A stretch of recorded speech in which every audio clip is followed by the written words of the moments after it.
Ladies and gentlemen, I'm not sure what the biggest news of the day is, but apparently it is that Donald Trump has been permanently banned from Twitter. They've outright removed his account, all of his tweets just gone. Memory hold censored, out of there.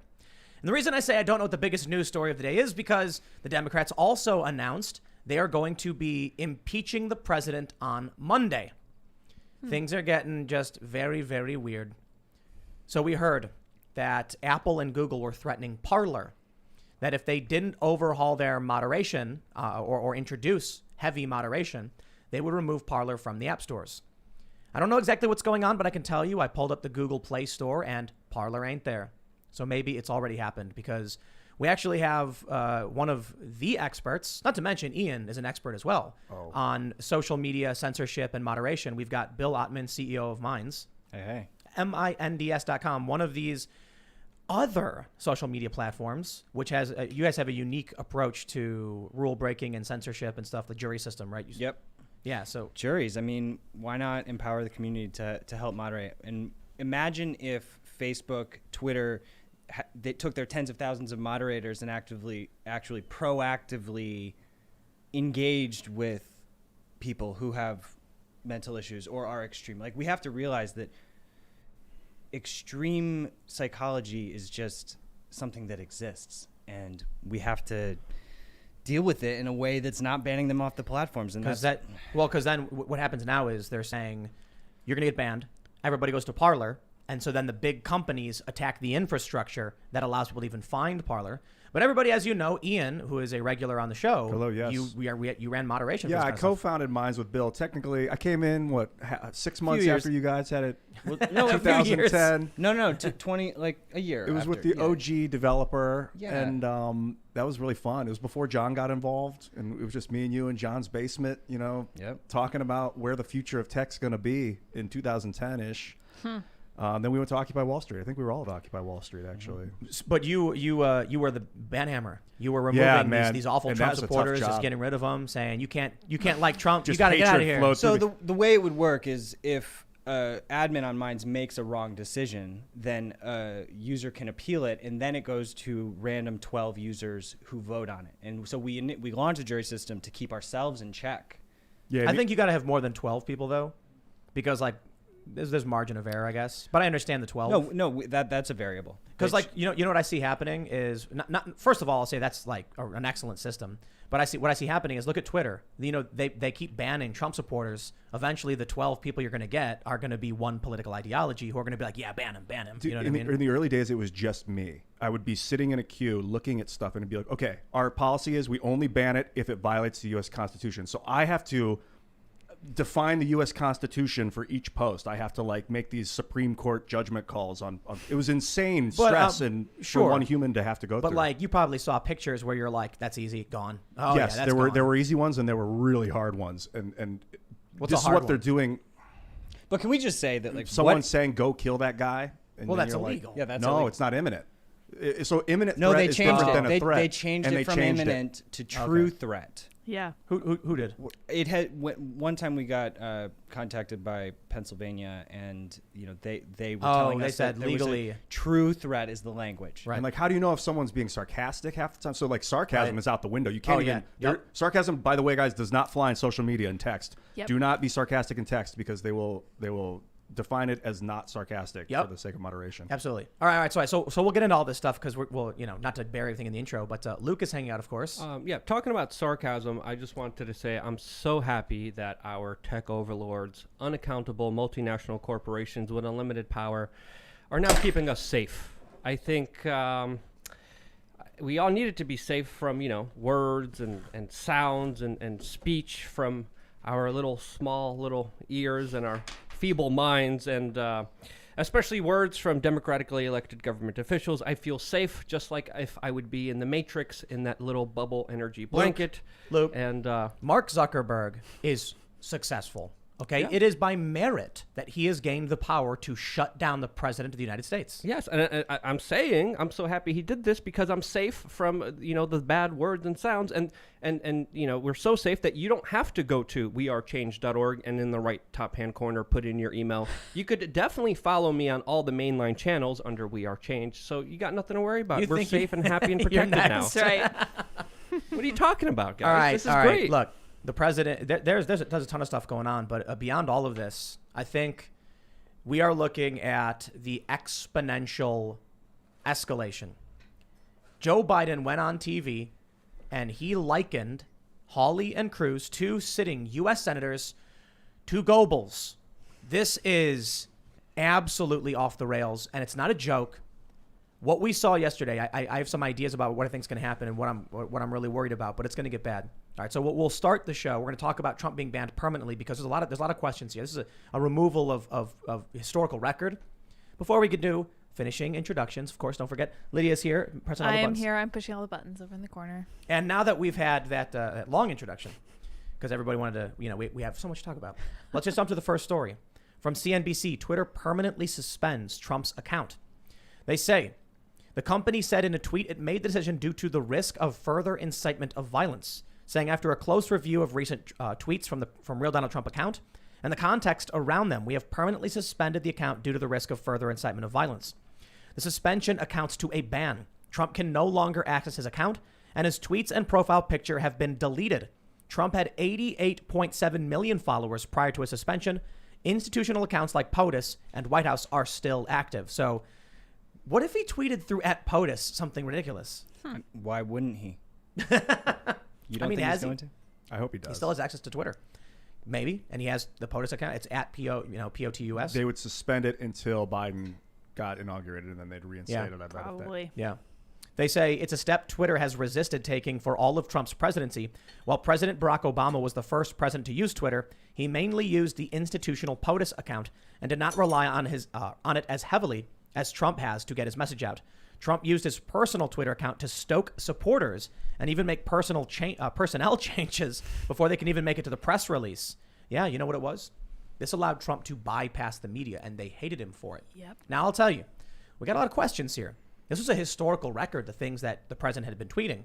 But before we bring that up in those issues, let me tell you, Donald Trump, I cannot believe the biggest mistake made, and I don't necessarily blame him. He's an old guy. He's not social media savvy. He is pretty savvy for his age, and I'm not trying to disparage, people who are older. He could have at any moment tweeted out to 88.7 million people, follow me on Parler, follow me on Minds, follow me and anywhere else. And then he could have had those 88.7 million choose to go somewhere else. In fact, just by posting on any of these other platforms, many people would have said, what did he say? Where did he say it? Let's go check it out. The media would be forced to cover it. He didn't do it. Now there are reports that Donald Trump has joined Parler, and this is according to Fox News' Sean Hannity. Parler is currently being hugged to death, is what they say. What it basically means is so many people are flocking to Parler that the traffic is kind of overloading it, making it slow and hard to use. I've had no problem logging. Well, I've had a little trouble logging, but once I got logged in, it seemed like everything was fine, so they must be dealing with it. But something Trump could have done a long time ago. Now, I guess we should just start by talking about the historical precedents of Jack Dorsey and Mark Zuckerberg and these tech CEOs having the ability to tell the president, you cannot speak to the American people. Well, why is it that an avalanche of bans happen every time? It's just like, is there communication happening between them? Is it social pressure? Like, what do you think is really going on here? I think they're all cowards. And then when one network says we have to remove this, all of the rest of them go, now it's safe for us to do.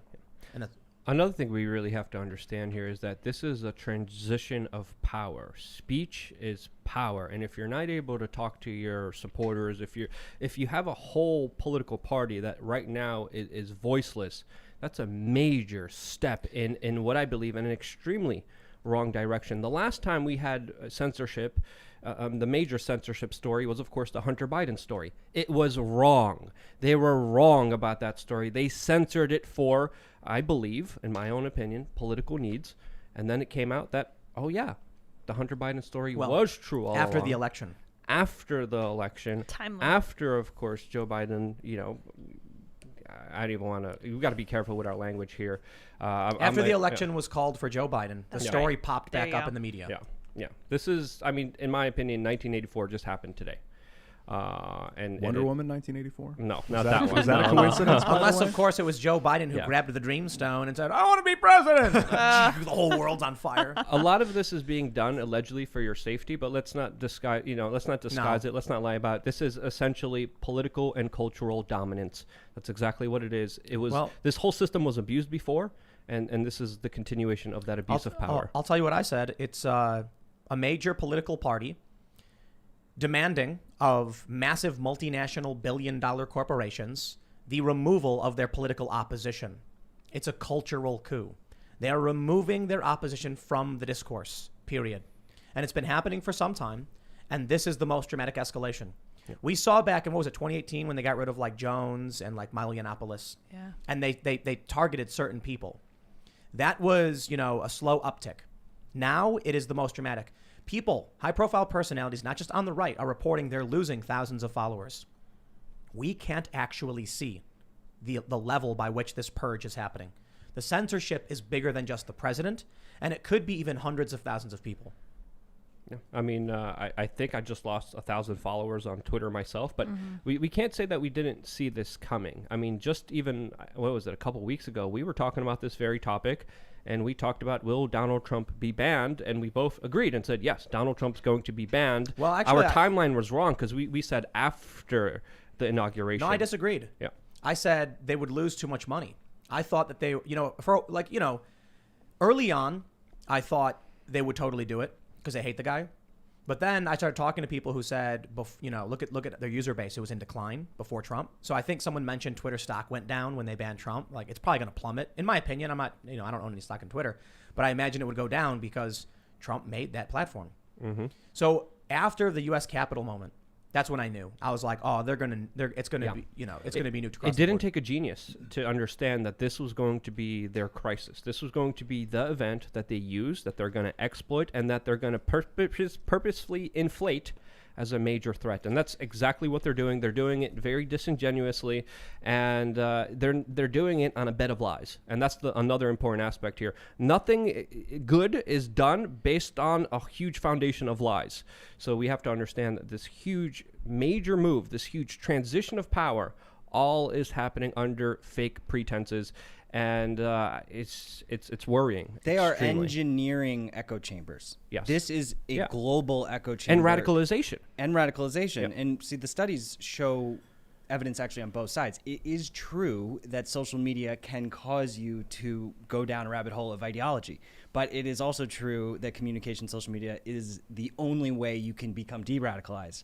So there's evidence on both sides, but the overwhelming evidence shows that there's massive blowback of the censorship. Well, you're shutting down dialogue, which is our only option other than taking Our it to other only option levels. for de-escalation is communication, Well, is listen. being able to hear people out and not putting people on the fringe. More people are going to be on the fringe, and more people who are on the fringe are only going to become fringer. It's not the fringe anymore. It's When they start banning your run-of-the-mill conservatives who voice their support for the president, you don't have to like the president. You can disagree with him. These are not like, you've got a lot of regular people. And what you're doing is, I think we talked about this before, Bill. It's actually, I think I mentioned it. We talked about it on Joe Rogan. You take a regular person and he gets arrested for pot, and you put him in prison with hardened criminals, and guess what happens to that person? Yeah. You take some young person who's like, first charge, they go to prison, and now they're around all the, burglars, robbers, murderers. And that's what you're doing. You're putting people in these environments. Yep. It's 70 million. It's 70 plus million 75. people. 75 million plus people that voted for Donald Trump. And again, last night, I said on the show, the censorship is about to reach levels that we have never seen before. We are here today. And again, it's only going to get worse. Sorry, Ian, I cut you off. No, Go that's ahead. okay, man. Brandon Strzok, I don't know if you're familiar. He does the Walk Away campaign, hashtag Yes. Walk Away. His campaign was banned off Twitter. This is like a kind-hearted, good dude. And he's the kind of guy that if you bust him for pot and put him in prison with a bunch of criminals, he's going to get twisted. And so they banned him. They banned his entire Facebook page campaign of, 50,000 people. All his people, All his Organizers. volunteers and employees have now been banned off Twitter or off Facebook. It's it was a Yeah. heavy-handed insanity. This is another thing. Books are being unpublished. There's even Democratic committees calling for no-fly lists for individuals who are a part of the right. I mean, this is a new level of authoritarianism that I'd never, like it's here. It's real. I remember I had a conversation with Joe Rogan, Vijay Gadde, and Jack Dorsey on the Joe Rogan Experience. And I think I remember that at the one. end of the episode, I said, if you keep doing this, it is going to get really bad in this country. You told what you him. are doing, and then what did we see all throughout this year, and what did we just see in the Capitol? And then I said, I'm going to build a van. And they all laughed, and everybody laughed. I got emails. They're like, oh, you crazy, Tim. You're going to go build a van. Nothing's going to happen. Ha. Where are we now? Yep. So here's what I think. I think we're not looking at a linear path of escalation. I think we're looking at an exponential path of escalation.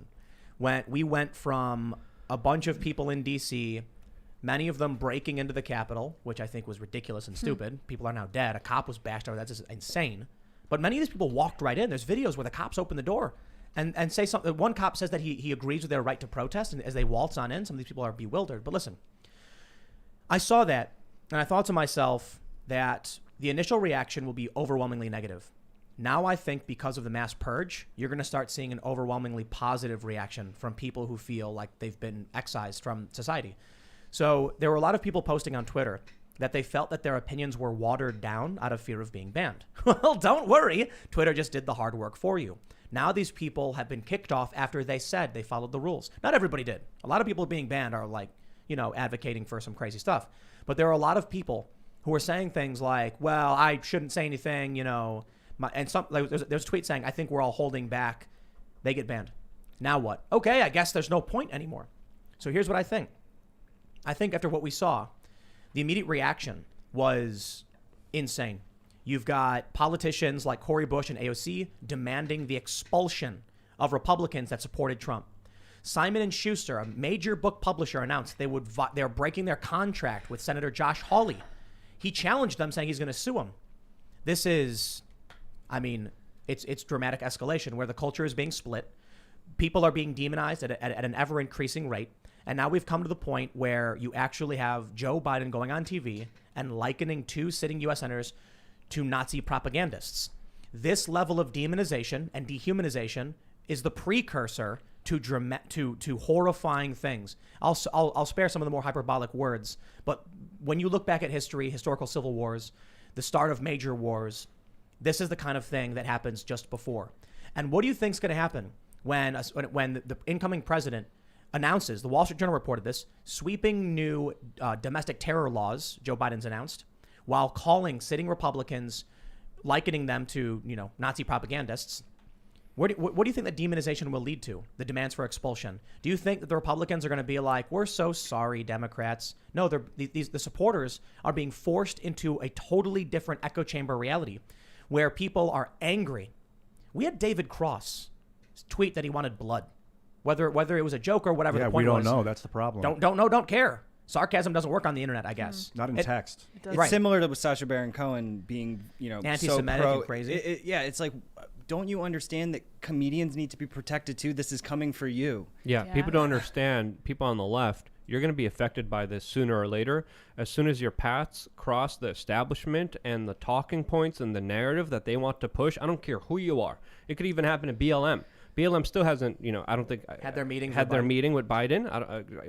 Last I saw in a couple days, I don't know if I may stand corrected here, but anyone could stand in the way of this big, unaccountable, totalitarian monster that holds one of the biggest sacred powers in the world. One of the things that makes America great, more than any other place in the world, is our free speech.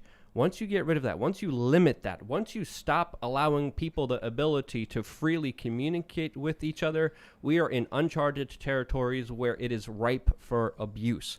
So, and the heartbreaking thing, Tim, that you kind of alluded to is that regular Democrats and Republicans cannot even speak to each other.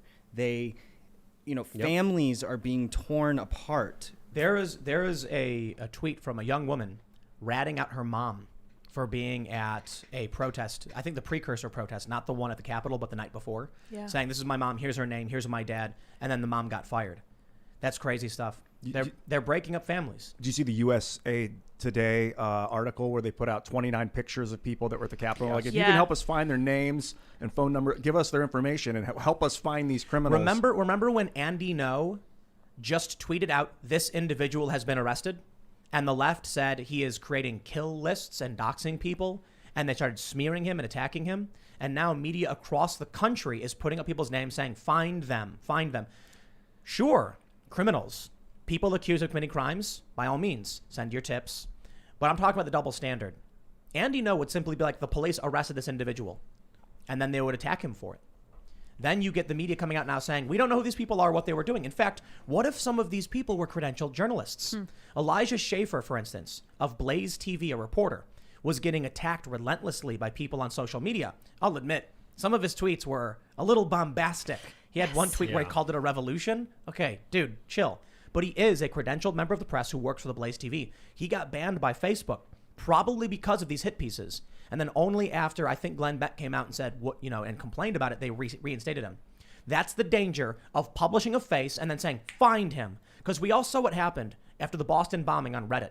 When all these good-hearted Redditors said, we must find these criminals, and they ended up doxing random innocent people. That's the problem. So you have Andy Ngo. Here's the persons whose picture, they were arrested on this charge, and they threaten him, and they attack him, and they accuse him of doxing, and he's a villain, he's a bad guy. Now the media is totally on board, totally okay with going even beyond that and saying, identify these people. And they're doing it. They're doing it. They're doing, they're publishing names. And here's the problem. There's no actual empirical data or evidence that shows what they're doing is making the world a safer place. In fact, the opposite. And so what we're actually trying to do is on a 10-year basis, A/B test a strategy and see who can have a higher rate of de-radicalization. Here's the thing. We are going to be able to prove that we have a higher rate of de-radicalization on minds because you cannot de-radicalize someone that you have just banned. Their rate of de-radicalization will be zero, and it will. I say this all the time. If you have somebody who does bad things, and then one day they come out and they apologize, accept their apology. I mean, maybe not the second or third time. It's up to you. But if someone's like, I shouldn't have been doing those things, please accept my apology. You say, yes, please come join us doing the right thing. If you don't, they'll say, then I have no opportunity but to go to anyone who will be willing to accept me. So if you've got someone who makes hate speech and they're going on Twitter and they're saying rabble, rabble and offensive words, and you decide the best way to get rid of them is to ban them, the only place they can go is to where everyone agrees with them and they're allowed to, say whatever they want. If you truly don't want them to believe these things, the best thing you could do is talk to them. Like that woman from the Westboro Baptist Church, that was on Twitter, right? People started reaching out to her, and then she flipped from being a member of this church to being like, hey, that was wrong. I shouldn't have been saying these things. People really changed my mind and were nice to me. But I don't think they want this. This is what I think, in my opinion, I think they want the violence. Ted Cruz came out and said, we all need to put the anger aside and come together. And AOC responded by saying, no, you should be expelled from Congress. Okay, well, that's just going to make things worse. He literally said, can we put the anger aside and come together? And you attacked him for it. To score brownie points on the internet or whatever, I guess. So then Ted Cruz has no opportunity whatsoever to come together with anyone. So they won't. And then his followers won't either. And then the hyperpolarization continues. CNN getting 9 million, viewers, their biggest ever. And you have this handoff between Cuomo and Don Lemon where they're scoffing and insulting and berating and degrading instead of being calm and serious. Even Shep Smith, get that off the TV. We're not showing this. That's not true. That is not how you handle conflict. These people have no idea what they're doing. Yeah, the only answer to bad speech is good speech. And if you start to limit it, you again, putting people on the fringe and you're starting to expand it. I remember during the kind of infancy of the internet and kind of growing up in that day and age and thinking, this is absolutely incredible. This is an amazing tool that allows people to speak to each other. And then I realized, just like any kind of great technological advancement, it's a tool, it's a weapon, it's a sword, and it has blades that go both ways. And just like it has the potential to help people, it has the potential to hurt a lot of people, and now we're seeing a huge backswing. I remember warning about this all the way back in 2008. I have We Are Change videos on my channel warning in 2008 saying, hey, they're already starting to turn on the boilers. The water is starting to get warm here, and look what they did here. They did it very methodically. They did it very slowly. They didn't just ban everyone all at once. They started. Well, they're starting to actually now. Now it's like a wave. We're seeing the first bubbles in that pot. Now we're starting to turn a little bit of a different color. It's too late. Yeah. Here's what I want y'all to understand. What Twitter is doing, what Facebook is doing, and YouTube is doing is actually diminishing their ability to control anything, and will result in substantial chaos. If there are 100 people in a room and you have rules and some of those people break the rules, then you can slowly start to remove some of those people, or you can compromise and say, here's what we'll accept and here's what we won't. And what happens is, if you decide to ban 10 people, now you have 10 people in one room and 90 in the other, and you have no say over what those 10 people are doing. We're going to come to the point where Twitter has half of the people in one room and half in the other, and then it's going to be 2 equal-sized rooms with no control over the other side. No ability to influence or de-radicalize or communicate at all, and that's when the clash happens. And the chilling effect, you're talking about friends who are just deleting all their posts because they're scared they're going to get banned now. Yeah. And, I mean, the psychological impact that it has just on the people who are allowed to be there, and Snowden has brought this up with, how surveillance impacts your brain and how you want to communicate. He said today is a major turning point in history. That's his Snowden did. Yeah. Go ahead. Sorry. No. Yeah. But it's just the chilling effect and the mass sort of social psychological implications that this has, like in the herd mentality, when everybody's posting like either in support of it or against it. But like at the end of the day, all that matters is data. What actually works? And they're not publishing. Twitter has to know They this. know this. They know this.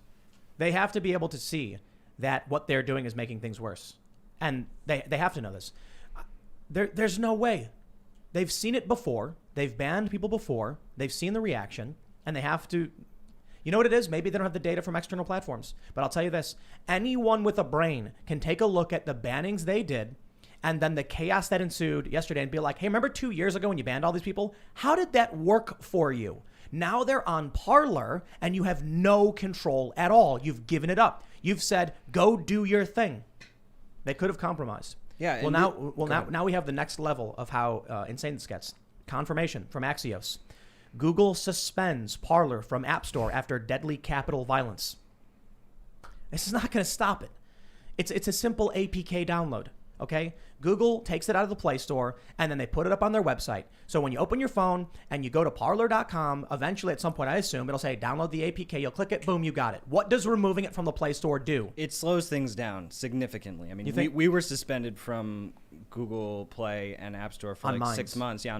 So you go to minds.com/mobile and get the mobile app. Now you can get the APK or you can get us in the app stores. But like, that hurt us, and it will hurt Parler. And and the thing is that it's become too polarized. It's like the left, Twitter, the left-wing social network, Parler, the right-wing social network. It's like we need from a high level at the companies to be having serious conversations, live streaming, and saying, how are we going to bring this community together? How are we going to deal with these people? Or nationalize social media. Or a globalized one that follows the U.S. Constitution that we create. I mean, it will be globalized. It can be anybody in the world can use it. And it will follow the U.S. Constitution. Yes. I don't think they would ever. An app we need, a website, social network that does it, and we need an ISP that follows the U.S. Constitution that's not a private company. So let me read a little bit of this. They say, quote, in order to protect user safety on Google Play, our long-standing policies require that apps displaying user-generated content have moderation policies and enforcement that removes egregious content like posts that incite violence. Jose Castañeda, a Google spokesperson, said, in light of this ongoing and urgent public safety threat, we are suspending the app's listing from the Play Store until it addresses these issues. What does that mean? You're not allowed to incite violence on Parler. They'll ban you for it. No joke. In fact, Parler's got very strict rules. My understanding is that they operate on what's called like a broadcast standard, meaning you actually can't say certain things that are free speech. And that's the way they run their platform. I mean, it's a Gab 2.0 situation. Basically, and the problem, free speech policies every network should have, but like the fact that there are privacy issues and transparency issues with Parler. I'm just gonna be upfront about that. Like, their code is not open source. You can't see their algorithms. If you're listening, guys, open source your code. Like, networks have to be open source, otherwise it's not viable in the long term. I think I don't know if the Fediverse is the answer. We've talked about it before, but some kind of decentralized, federated social network. The way it would work, it's very simple. This is how the Fediverse works: is that you don't have to use Parler. You would use just Fediverse apps, a regular old app you download, and then you sign into your server or their server or whatever server, and it connects all the different companies into one social media system. Yeah, the Fediverse is great. It's the ActivityPub protocol, which Mastodon uses, which many sites are integrating. There's another one, Polaroma. We're working on ActivityPub integration. It's taken way too long for us to do it, but it's a great protocol. The problem with it, though, is that when you subscribe to someone on another node, the comment threads don't work. Right. It's just like it's sort of messy. It's still good and it's a step in the right direction, but it's not truly decentralized social media because the admins can still ban the whole node. They can cut off, like, if there was a networked Gab connected to Minds, one platform could cut off the other platform. Right. Yeah. Well, the idea is preliminary, I suppose. But how do we get to the point where if I choose to follow the president for his updates, no one can take that away, ever? I think they call it Internet 2.0. The Tron network was working on something like that. Well, that's what we integrated with the permaweb, with the Arweave blockchain. Basically, you have the option when you post to the permaweb. Obviously, you don't want every post to be permanent, but the reality is that we're moving into a blockchain decentralized world, and that is a little bit scary. But so Ethereum is going to skyrocket. Ethereum. Yeah, I just bought some. 32. But you bring up the blockchain. I think what a lot of people need to realize is that a lot of these networks that use crypto, they're built off of the Ethereum cryptocurrency. And there are some other amazing decentralized social networks, like Scuttlebutt is fully decentralized. It's sort of like techie and tough to use, but it is fully decentralized. So it's on your machine, everything. So regarding the Arweave network, if you were to post something on the Arweave blockchain and then you owned that post and it was there forever, could it then generate crypto tokens for every view that it accrued? That's not how their system works, but I mean, theoretically, you could build whatever you want. I remember at Burning Man, some people started to do peer-to-peer Bluetooth communications. I was on a cruise, and they told everyone when you come on to download this app. I forgot what it was called. But you turn on Bluetooth, and then this is the craziest thing.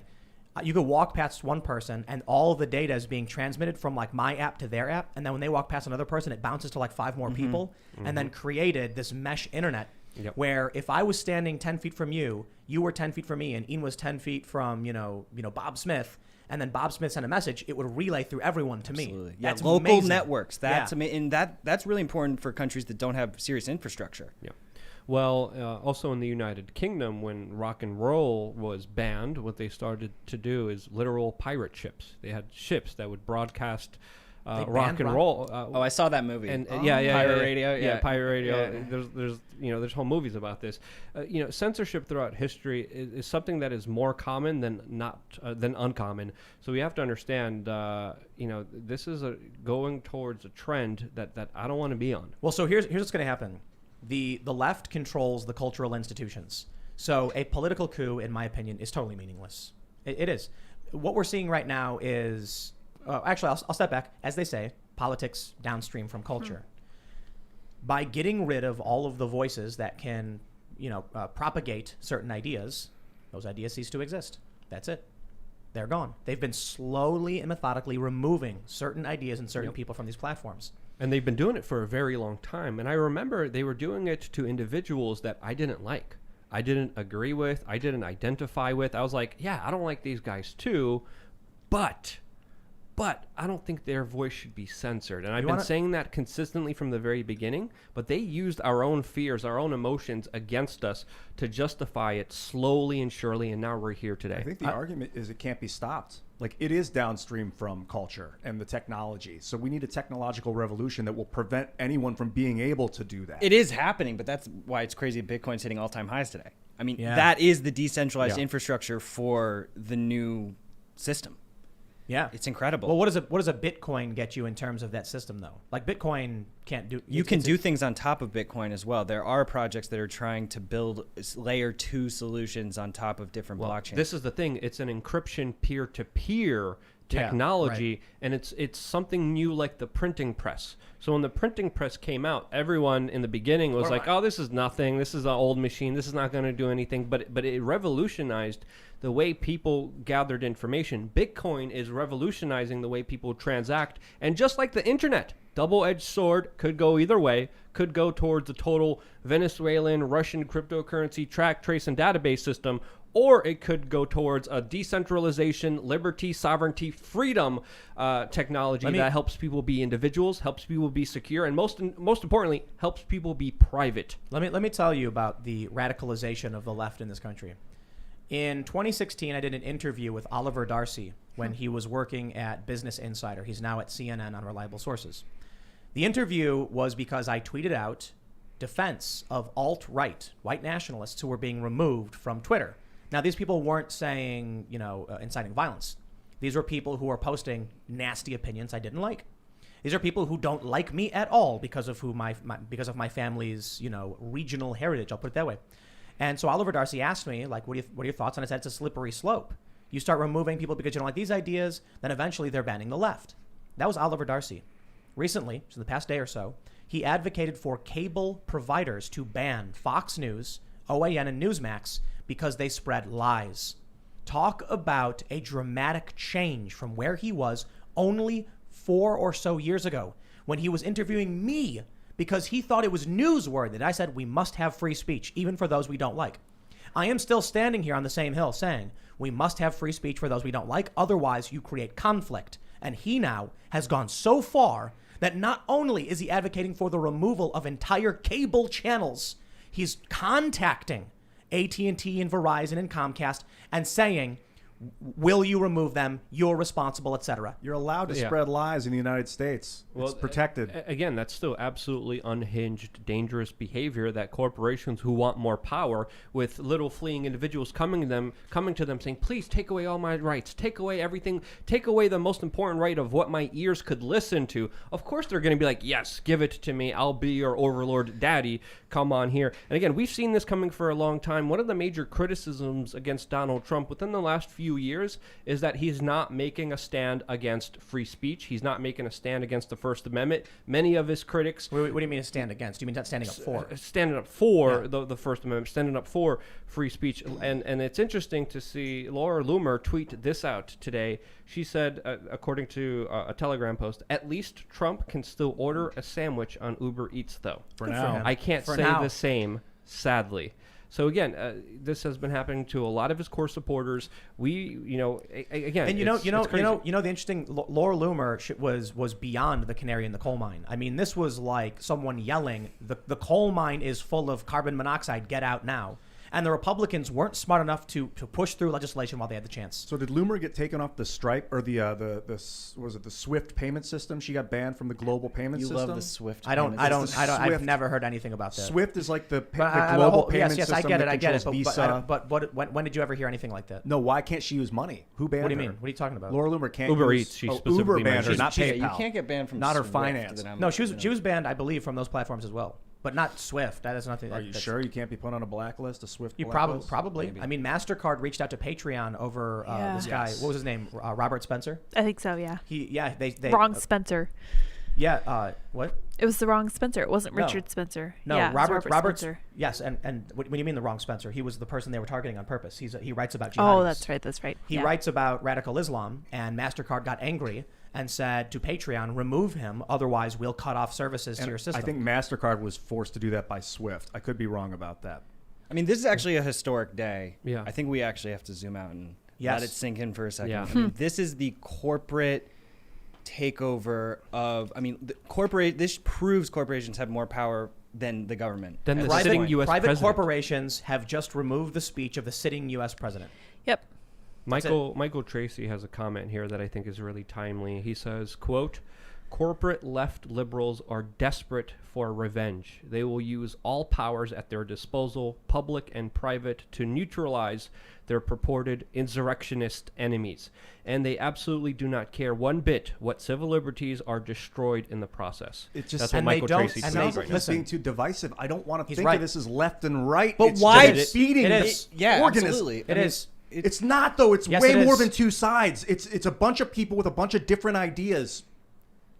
But it is very frustrating that Trump didn't facilitate a cross-spectrum conversation more directly. Like, he had the opportunity. Yeah. And it seems like he really did not bring the people. Bill, you and I were in the White House at the social media event. Yeah. You're the CEO of a company he could be using, and someone said, will you just use another platform? He said, which one? Which one? I don't know. Donald Trump and Joe Biden and all the progressives, both sides, we have to constantly be disclaiming that we need both sides. Yes. There's no network without both Would you consider sides. using Minds Tech for a government program that we could? Yeah, they can use it. Hey, call me up, government. Yeah.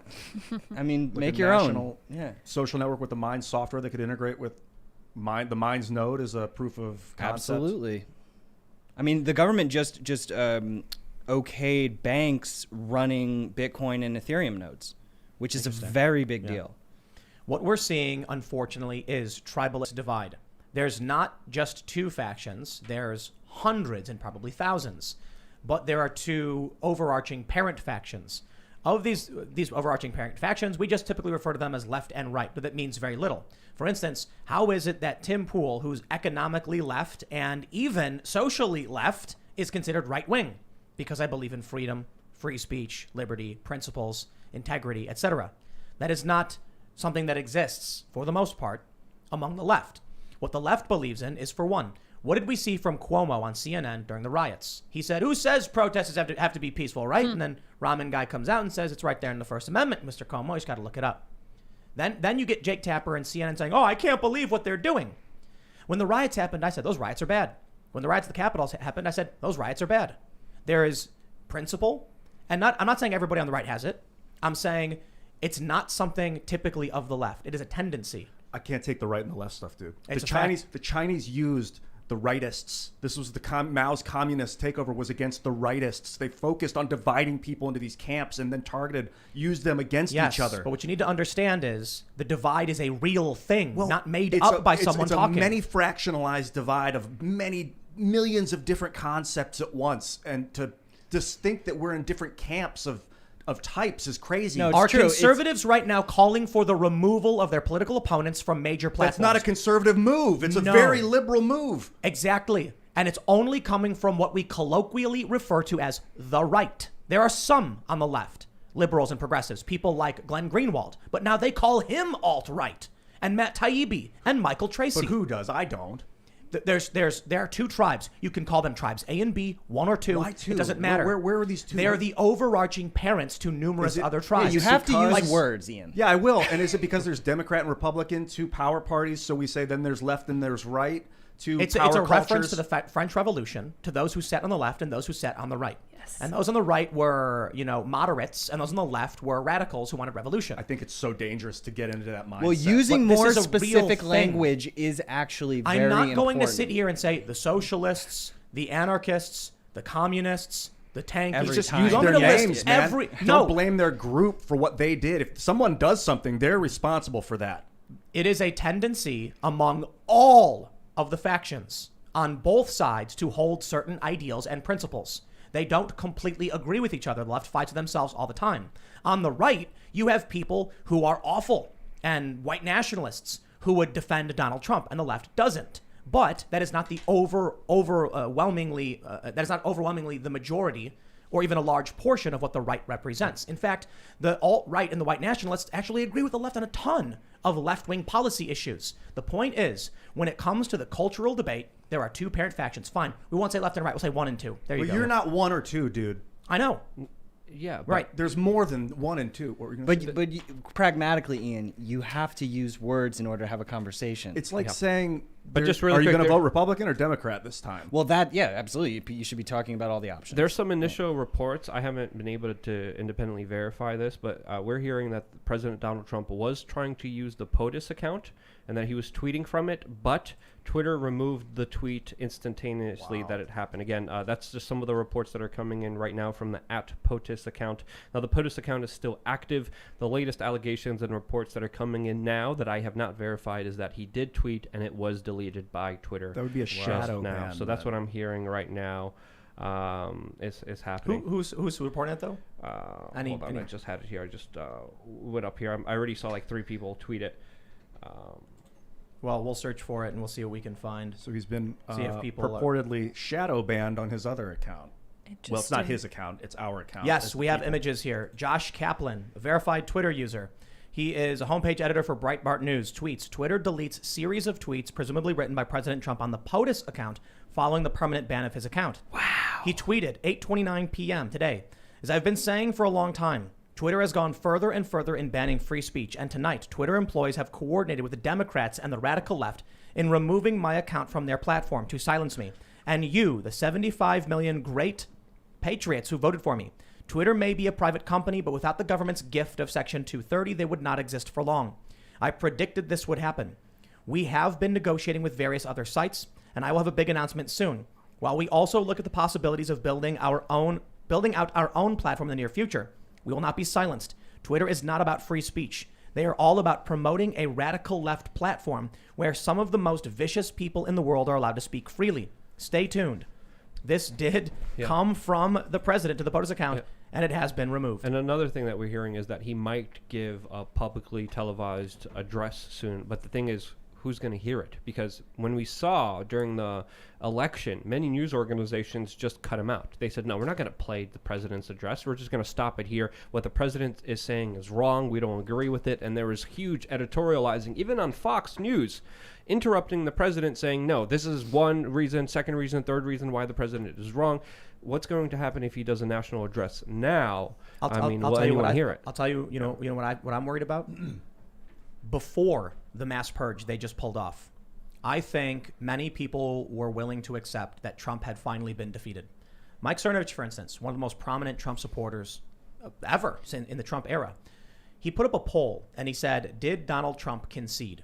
Yes, no, unsure, show me the results, something like that. And around 25% said no. Donald Trump made a video where he said there will be a new administration and we will peacefully transition.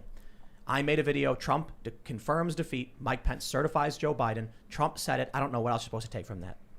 But many Trump supporters, around 25% of Mike Cernovich's, polled, said he didn't concede. Mike responded by saying, to those who believe this, I love you.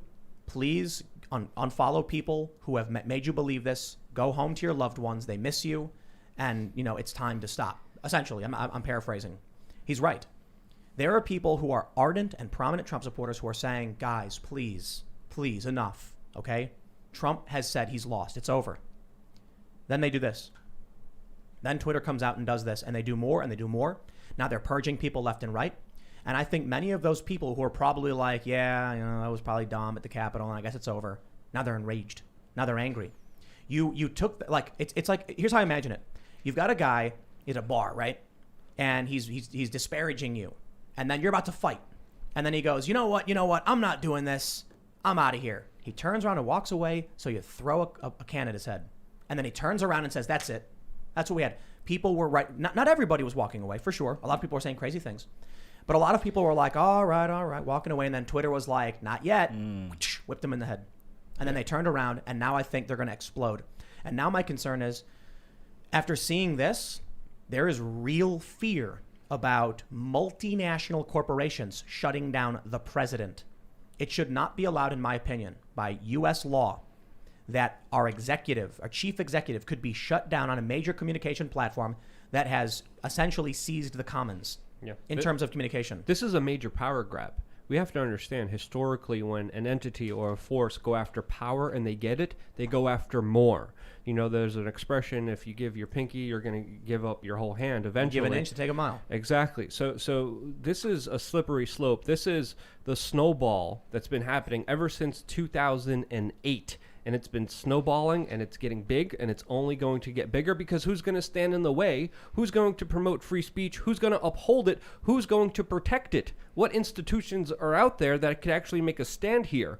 I don't see Fox News doing that at all. I don't see any other website. All of the means of communication have been hijacked and are in the hands of special interests and few people. Is there any hope, guys? Let me tell you something. When Trump won, there were a lot of Trump supporters being mean and snide and mocking and belittling as people screamed and cried and memes went crazy. And now we're seeing the same. We're seeing a lot of the same on the other side. But now it's not coming from random people on the internet. It's coming from CNN. We have Asha Rengappa. She is, I'm pretty sure, let me make sure. Yes, former FBI special agent and CNN analyst said, I'm not even going to screenshot what he's tweeting from the POTUS account. Twitter has already taken it down, but boo-boo mad. This is the kind of dismissive and insulting and humiliating content coming from prominent institutions, which will trigger mass rage. I don't care if random Twitter user 123 tweets nasty things at me. I don't care. I don't know who you are. I don't care to make YouTube videos about random Twitter users who say dumb things. But when it's someone who works for a major cultural institution or politics and they have power and influence, I think it needs to be talked about and called out. They disagree. And the funny thing is, this is actually a left-wing principle. They say don't punch down. Then why is it that mainstream media is punching down, calling regular Americans stupid, mocking the way they live, mocking the way they work, mocking their lives? Now I get it. Mocking the president is not punching down. By all means, mock him. My concern is when CNN comes out and attacks the people who are angry. You can't, also another thing, you can't really fight fascism with fascism. Like, that's something also a lot of people need to realize here. You can. Except those who don't like fascism are going to be really angry about it. You're going to get fascism. That's the thing. But right. Listen, if authoritarian leftists want authoritarianism and they just don't want authoritarian rightists to win, well, then there you go. Authoritarianism is the battle. I don't think a lot of people realize the larger kind of implications here. I don't think a lot of people realize where this is going and the historical precedent that this is setting as well. To augment what you said, Luke, you can fight fascism with fascism, but you can't defeat fascism with fascism. Yes. Good way to put it. Or that's better. You can fight fascism with in a fascism fight, all you'll get is fascism. Mm-hmm. There you go. So to talk a little bit about the fact-checking, quote-unquote, fact-checking strategies at Facebook and Twitter, like what they're doing is basically bringing in a small group of think tanks, and it's not a real system. So what we're actually talking about doing is working with this group, Ground.News. I don't know if you've ever heard of them. They, for every article, their algorithm grabs all the articles and shows on both sides, and they sort of are doing the best, it seems, good faith effort to show all the coverage on both sides, and so that when you're scrolling down your feed, you can get context to what you're seeing. And I, that's where we need to be going, giving people access to all of the data around the post so that they have the most information, not just saying this is true or this is false. Facebook knew what they were doing. Facebook knew early on that they were feeding hyper-partisan content to different sides. In fact, there are some news organizations that knew this too and created two different versions of their content because one would feed to the left and one would feed to the right. And there was a thing they would do, it's just general journalism A/B testing, where they'll write an article, and in some regions they would use certain titles, different in other regions, total different framing to see how it would perform to maximize the amount of ads they would get, the amount of clicks they would get, and in turn the revenue. Because they knew that somebody who lived in Texas would probably rather see an article that says Nancy Pelosi is bad. And the people who lived in San Francisco probably would like to see Nancy Pelosi good. They were doing like experiments on users, Facebook where they would feed them emotionally charged articles to see if it would produce more clicks. Mice in a maze. Now they've got an artificial intelligence or whatever this algorithm is that's private, tweaking and deciding what people see and what gets flagged. So I'll tell you, you know who our government really is? It's the robots. It's who controls the narrative. Yeah, it's the AI. To govern is the control, the mind control of the system right now. If Facebook uses an AI to feed content to people, they're feeding it to It might themselves. be on machine learning. I'm not sure. Right. Listen, okay. Speaking colloquially, Facebook creates an algorithm that feeds certain content. All that matters is, this is what I've said, Jack Dorsey has swallowed so much of his own refuse. I think he's actually been radicalized by what he's created. If you look at him compared to where he was when Twitter launched to where he is now, he's a dramatically different person. And why does he believe the things he believes? He created a platform that incentivizes rage content, and then he started eating that content, which changed his brain, and then he had the keys to the castle, went in and changed more of the platform to keep feeding into that. It's an insanity loop. If he created it, it radicalized him. And then he sold it. And then he made it crazier and God crazier knows to who. fit his new radicalized mind. Yep. Think about what he said in the beginning. We're the free speech wing of the free speech party. But that was just a joke. Think about what I said to him when I said, your misgendering rule is ideological because conservatives don't understand that view. They have a totally different worldview. But he couldn't see it because he had been swimming in the refuse he created. Yep. And he didn't just create it. He made the world crazier in the instant that you brought it up. But also another aspect to understand here, mental health has been in decline ever since we saw the rise of social media. Many people say that is a massive correlation. That's another way that it impacts people with depression, suicides, and a lot of other mental health defects that are skyrocketing right now as we're speaking. So if you go out, on an average day, if you talk to a neighbor or if you talk to a stranger, they're not as crazy as they are online. You will talk to a random person. You have a lot more in common. You used to, but now it's becoming less and less rare. But more on average, if you go out there, if you talk to your neighbor, you're more likely to get along with them than not. The world is not as crazy as it was purported, but the reporting of it as being as crazy makes it crazy. I think that's how it used to be. I think you're wrong now. Well, I think the radicalization of social media has now led to people just outside at random being tribalized and radicalized.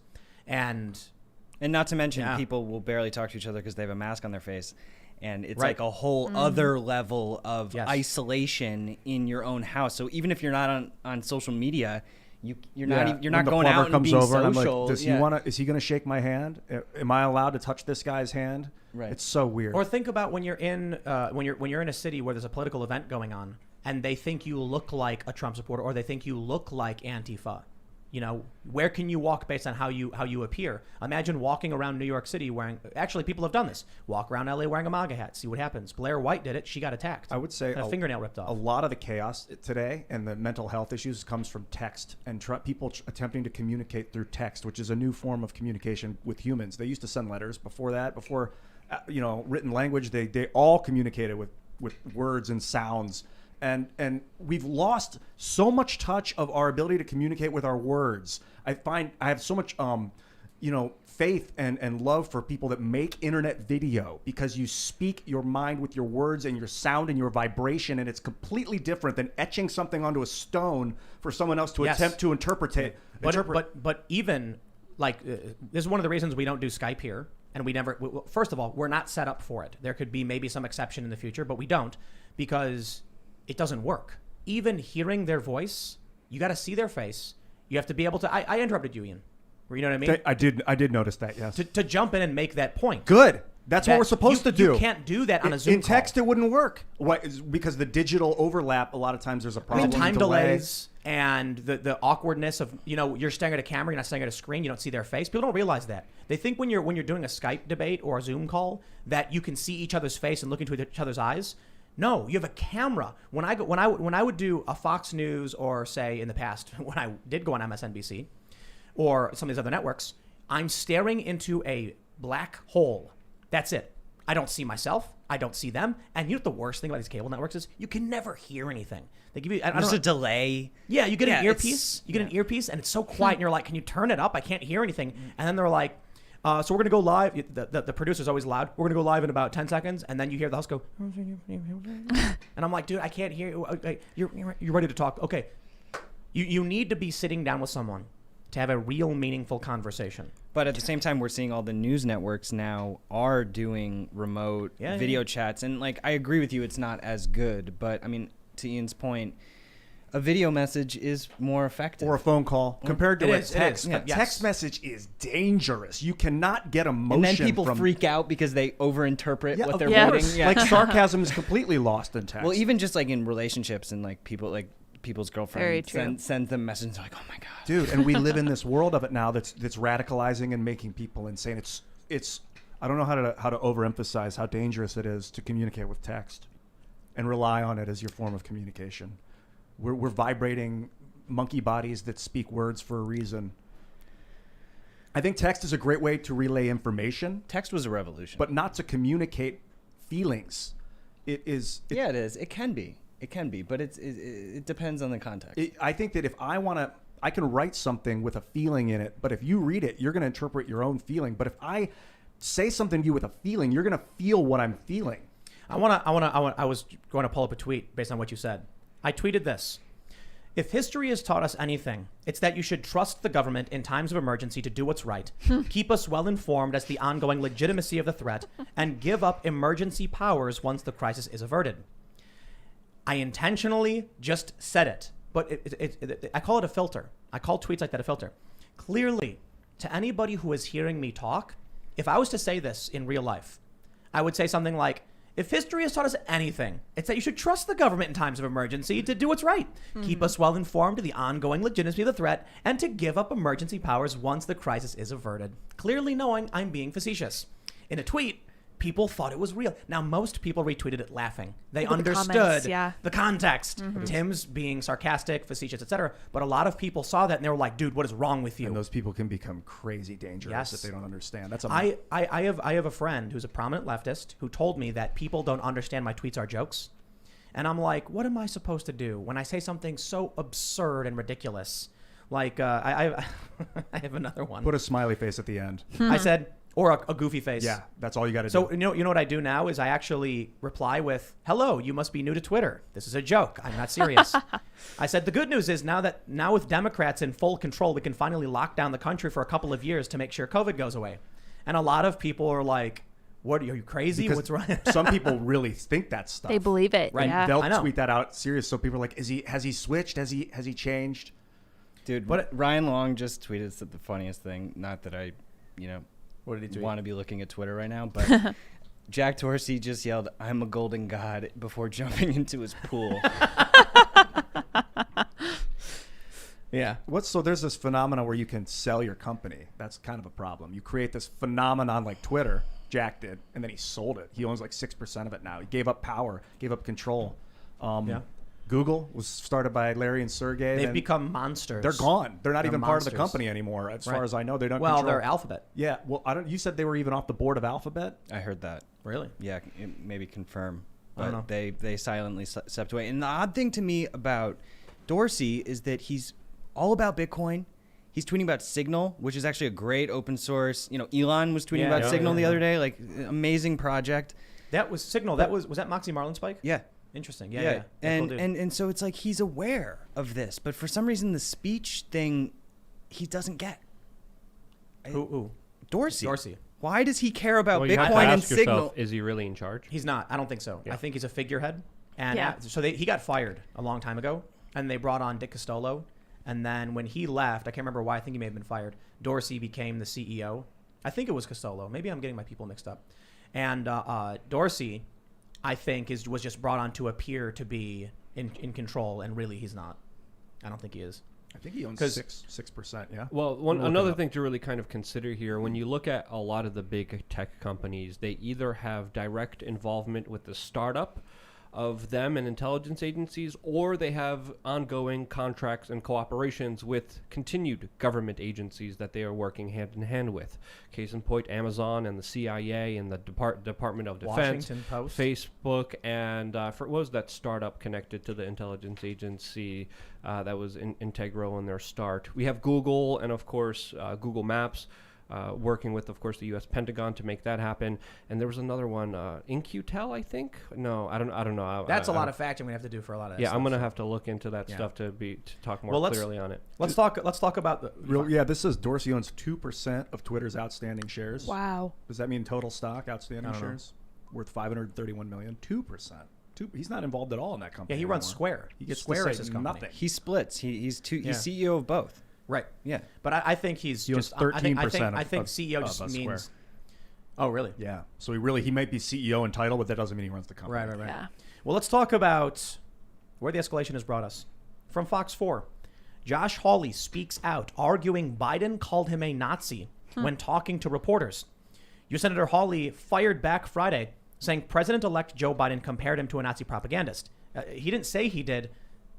Joe Biden did. From the Dallas News, Joe Biden likens Ted Cruz to Nazi propagandist Goebbels for helping Trump spread big lie about election fraud. It wasn't just Cruz. It was also Josh Hawley. Now, Hawley's firing back, saying President-elect Biden has just compared me and another Republican senator to Nazis. Think about that for a moment. Let that sink in. Hawley argued he raised lawful questions about the way elections were conducted, just as Democrats did in previous years, but saw a much different outcome. This is undignified, immature, and intemperate behavior from the president-elect. It is utterly shameful. He should act like a dignified adult and retract these sick comments. The president-elect made the comments while answering reporters' questions in Washington, D.C. Friday afternoon. A reporter asked Biden if Senators Hawley and Cruz should resign after a violent mob contesting the election results stormed the Capitol. Biden said the two senators should be flat beaten in their next elections. Biden then referred to the big lie and said that those like Goebbels, Hawley and Cruz kept repeating the lie. Goebbels was a member of the Nazi Party and a Reich minister of propaganda under Adolf Hitler during World War II. It's exactly the kind of rhetoric everybody would want to hear from the incoming president-elect, right? The one who's calling for unity. No, this is a level of depravity and insanity. So what shocked to should see. he do in his last few weeks? Trump? Yeah. Few days. Few days. Few days. Sorry. I mean, he's I don't know, but they said they're going to impeach him on Monday. The Democrats are going to impeach him. I don't know if he'll get removed because if Republicans and Democrats split 50-50, then Mike Pence breaks the tie. But what if Mitch McConnell says, "Nah, I'll break the tie," and he decides Trump's gotta go, and then he votes him out. Are we gonna get any declassified files? No, I don't think so. I don't. Trump has been unable to get anything declassified. They don't listen to him. He's talking about firing people. I don't know what he's going to do. But listen, I was mentioning this earlier. When you have the people who are willing to walk away kind of conceding with their tail between their legs and then you throw something at the back of their head. This from Joe Biden is like they're pouring fuel on the fire. Why would he say this about these senators? Why would he tell? Look, It was over. Right. Yeah. It's done. And I'll tell you what's really crazy about the scenario. What Ted Cruz and Josh Hawley did was entirely constitutional. Yeah. They were allowed to do it. It was not out of the ordinary. It's happened before. It happened in 2005. It happened a bunch of times. I mean, 2016 was crazy. And the end result would have been Biden getting certified as president. It would have given Trump supporters their voice on the Electoral College count floor. It would have satisfied many, not all, to be like, well, at least the American people can hear what we have to say, and we weren't denied that opportunity. Now, unfortunately, it was the Trump supporters who stormed in and stopped that from happening. But to criticize Josh Hawley and Ted Cruz as though they're Nazi propagandists or in any way like him, simply because they wanted to say, here's what's happening and here's why we have concerns about this, I think that should be evidence that people don't want unity and that this is likely going to escalate and escalate faster than you realize. It reminds me about what the Nazis did because they would demonize the communists, and then he's like, we need a new national crackdown on terrorism. Those people are acting like the Nazi party from old. It's like that's what the Nazis did to the communists. They cracked down and they said that they were the evil from the 10 years ago in Russia or whatever. I'm sorry. No, the first sentence is "you're a Nazi." The second sentence is "unity." Everyone come together. Like, really? Dude, are you really trying to act like you're bringing people together if you're using hyperbolic language like that? Well, so we have had for years people tweeting things about killing Nazis and punching them, but then they go and call literally everyone Nazis or compare everyone to Nazis. And so what are people supposed to think? You want to hurt us. You want to attack us because it's not about attacking Nazis. It's about using the worst possible smear you can against those you don't agree with. That way, when you advocate for listen, there are people on Twitter who are saying, kill Nazis or whatever. Twitter allows it. Then, once that's been approved, they then tack onto it, here's a list of who the Nazis are, and they grab random people they don't like. And now Twitter's approved that. So I'll tell you, when Joe Biden says the protesters are domestic terrorists, those that stormed the Capitol, he says these senators are basically propagandists for the insurrection. The Wall Street Journal reports, Mr. Biden has said he plans to make a priority of passing a law against domestic terrorism, and he has been urged to create a White House post overseeing the fight against ideological inspired violent extremists and increasing funding to combat them. Is it called the Enabling Act?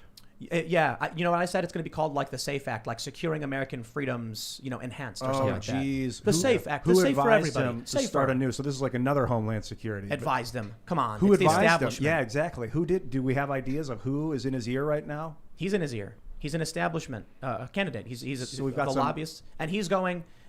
What they're probably thinking, these establishment people, is once we get power, we better make sure these people never win again. And he's not just talking about Trump; he's talking about Bernie Sanders too. And that's why I think it's hilarious. Many of these leftists walked right into this. It should have been obvious. I said it. If the establishment gets back in, they're going to lock the doors, and no populist will ever see it, whether it's left or right. Yeah, they would do the same thing to Cortez, I would think. Maybe she's Cortez playing the is career. trying to play the game right now, calling for people's censorship. Another scary aspect of this is that, Biden, he kind of showed that he's not really there. He's not on it. He doesn't have the ball in front of him. It looks like someone else has the ball and is carrying this whole program here. When you look at his speech, when you look at his mindset, competent doesn't come to mind.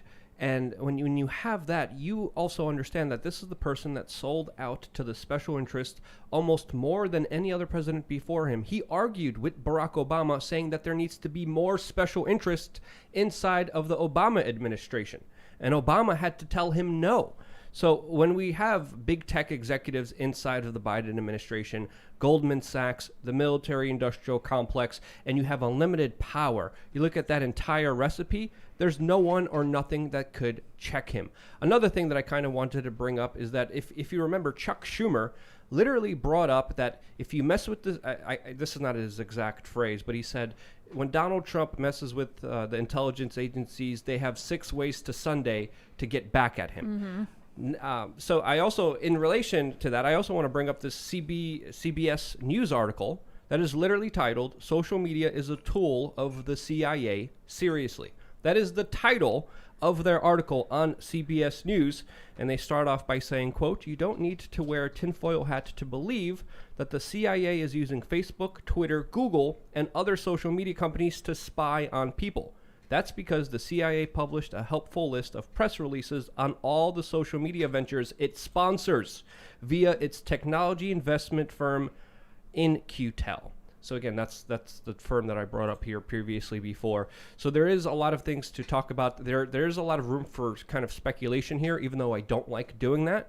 But we have to understand, when we look at these big tech companies, they're not just outside entities outside of the government. They are entities that work with the government hand in hand, not just spying on you, but in more severe ways than we even know. And this is truly an emerging power that can't be unchecked. And Amazon. It's not considered a social network, but they have that 100%. computer that everyone's got, people have in their house that you can command and listen. Well, this is say another its thing name. with Amazon. Yeah. With Amazon, Say they're not her working. name. They're working on new technology that will break encryption. They're working on. Oh, they've got it. well, they do. Yeah, I they mean, also well quantum supremacy. You know about this, right, Yeah. Bill? Yeah, but I don't think it's. We don't fully know the exact breaking levels. Yeah, we don't know encryption. the exact details here. They were heavily criticized for developing facial recognition technology that was used by ICE, but that's only just the tip of the iceberg here, literally, comparatively to all the other big deep state projects that they're working on, that they're developing, that need to be brought up. Have you seen Go Big Show on TBS? I was watching 2 minutes of it when you were watching Why can't you just let them have the power? Didn't you want to see the man do the backflip on the tricycle? I The was, man I did was a too busy backflip. working out. There was don't know. another guy I heard, Yeah. Luke, who got a football to the groin. Now, Interesting, yes. wouldn't you much rather just order a pizza, sit back, watch a football to the groin show, and leave the Democrats to have their power and let them do what they want? Wasn't that in Idiocracy, where they had a show where the guy was my just balls? getting hit in the balls? Did really the show that you were watching, was there really a No, segment no, where they no, had? no, Okay, oh, I wouldn't be surprised. I wouldn't be surprised either. But Yeah, yeah, Idiocracy, man. Mike Judge nailed it. yeah. I mean, to be honest, Donald Trump's in the WWE Hall of Fame, and then Camacho, the president, was a wrestler. So, Beavis and Butthead's coming back, I heard. oh, well, it comes back every so often, doesn't it? Yeah. I think we're headed for dark days, man. Because what's happening is happening faster and faster, and what we saw at the Capitol was, I think in terms of the political ramifications, it was serious. And the craziest thing is when you look at photos, and there's a photo going around of a guy with zip tie handcuffs. and people are like, what were they planning on doing with that? Like taking hostages? And then there's a picture of a grandma who's just like waving a little flag, and she has no idea what's going on.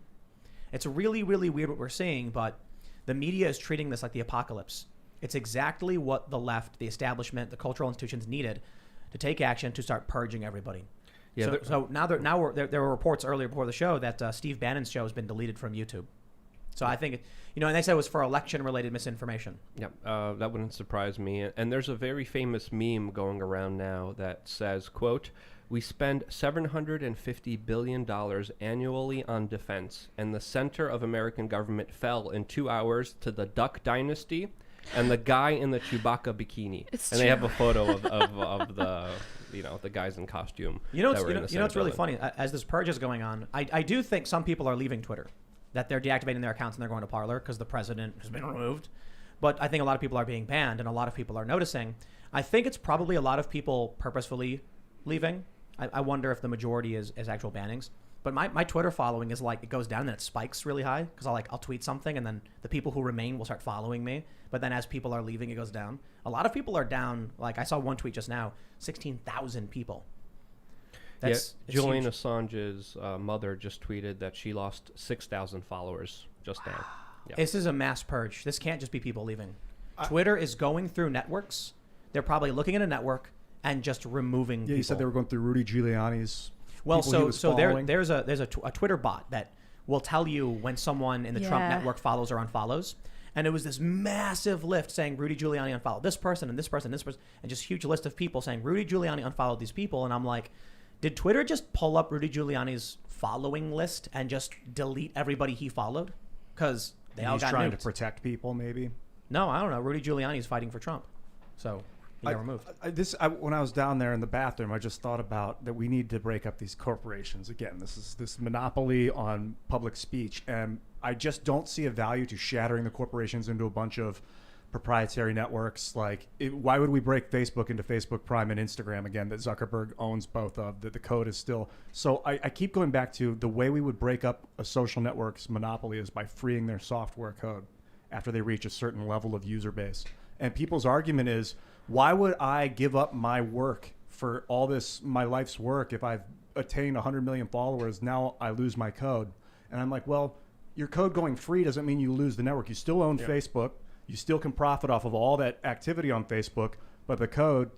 Yeah, a code should be like an idea. I think it should be open sourced, and I think if we did have open source technology, the world would be a lot better and freer. And the network effects that you can achieve. My opinion. The network effects and growth you can achieve, not to mention because your community will trust you more now, because you're being transparent with them. But it's the reason Bitcoin is exploding right now is because it's open.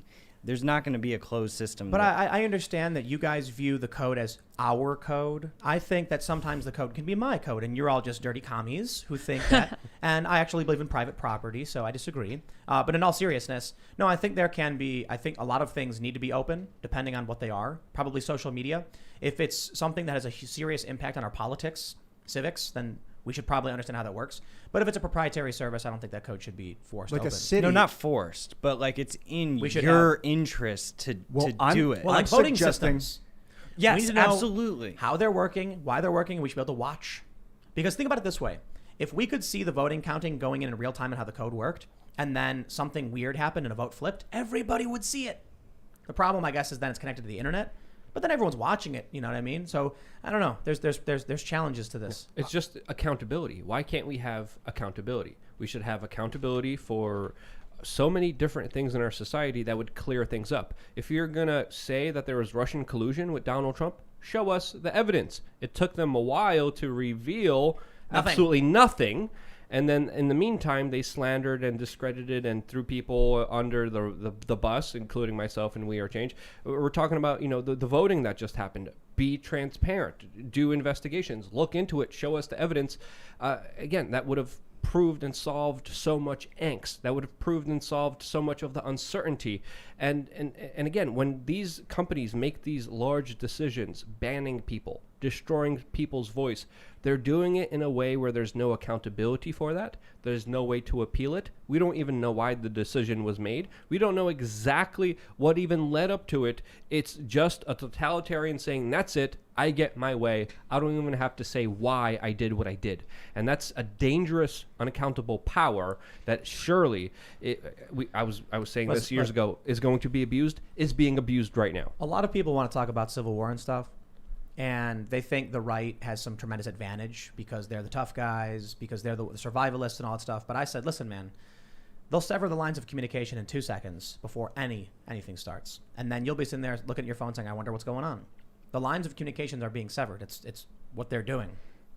Yeah, Zuckerberg's kind of like a mayor of a city, of a town. And right now it's like a private town. Like, He's not a mayor. Well, it's kind of like he's more like an internet mayor or no, an internet like, governor. Well, have you ever seen those old Westerns where like the guy rides into the town and he's like, it's my town. Exactly. Sheriff, you work for me. It's my town now. Right. And he owns the town. So our government is in place to make sure that no individual owns these cities. Like no one owns New York. It's controlled by all of us. And I think that Facebook has gotten to the strength of power. Well, someone governs it that's put into power. Let's be real, though. By us. Look at what de Blasio's doing. Legally. Look, his wife's got a $2 million staff while the city burns. The way the law is built, I'm just talking Right, about. I get it. Is that I think that Facebook is powerful enough that and influential enough that we should treat it like a city and not a piece of ownership of something that someone can own. And I'm just talking about the code. He can still own the domain and people can still use Facebook and he can have stores and everything. Twitter can be publicly owned and open with guaranteed rights, and we don't need to worry about making money on it. Or they could be a have utility. It could still be private, and all the code could be a utility that we could build another network that is a utility with the same code that could integrate with Twitter. Yes. It's because if you shatter it into a bunch of proprietary networks, it wouldn't stop the monopoly on the behavior. Right. What I think we need platforms that are free speech, open, publicly owned, and that's just me. Look, maybe I'm lefty, huh? Taxpayer funded, nationalized with guaranteed rights. You break the law, someone reports you, it's a criminal offense. You broke the law. If you say a nasty opinion, you block them and say, don't want to see you. That's simple. What do? Harassment laws apply. Well, harassment is a crime. This is how the big networks grew.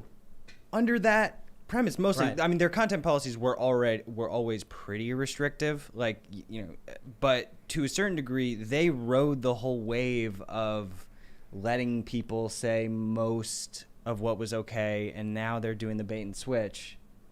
They sell the company. That's a big problem too, is that you can make a company, make it huge and popular, and then sell it to some totalitarian dictator. And then all of a sudden 100 million people are now being driven by this guy that now owns the city. You basically handed the keys of the city to this next guy. So yeah, I agree. I don't think that these networks should be controlled by the bait and switch. Even the potential for the bait and switch shouldn't exist. Yeah. And go ahead. No, I'm going to change the subject. Yeah, you would just expect that executives with billions of dollars, thousands of developers at their disposal could come up with realistic problems for break-in echo chambers. Like, okay, here's recommendations of stuff that you might disagree with, or from people from the other side of the spectrum. Here's recommendations for this. Here's how to curate your algorithm so you're getting a balanced diet of information. That's like they just literally it is intentional. But the problem with that is for like Twitter is that if you're somebody who's like is a far leftist, and they say, why don't you follow Tim Pool? He's a moderate individual who believes in free speech and liberty. Then they're going to start spamming me and insulting me, and it's going to be really annoying. The problem is, ultimately, in the end, you have many different kinds of people, but there seems to be two overarching kinds of people. If someone is bothering me, I'll block them group, and if someone's bothering me, I demand Twitter block them from everyone group. Yeah. And so there's no negotiating. It's one of the things that I think Jack Dorsey actually said in one of his testimony, in his Senate testimony. He was like, we have people who are demanding on the left that we ban people for this reason, and then the right demands that we don't ban them for this reason, and we have to figure out, like, we have these both groups screaming in our ears. Now, I guess ultimately, because the cultural institutions and the media are controlled by the left, these big tech companies know exactly who butters their bread. Yeah. They want to sell advertisements, right? Well, if a news story comes out in the Wall Street Journal that YouTube does bad, then YouTube says, we're so sorry, Wall Street Journal, please. And then they cave. That's what happened with PewDiePie in the first adpocalypse.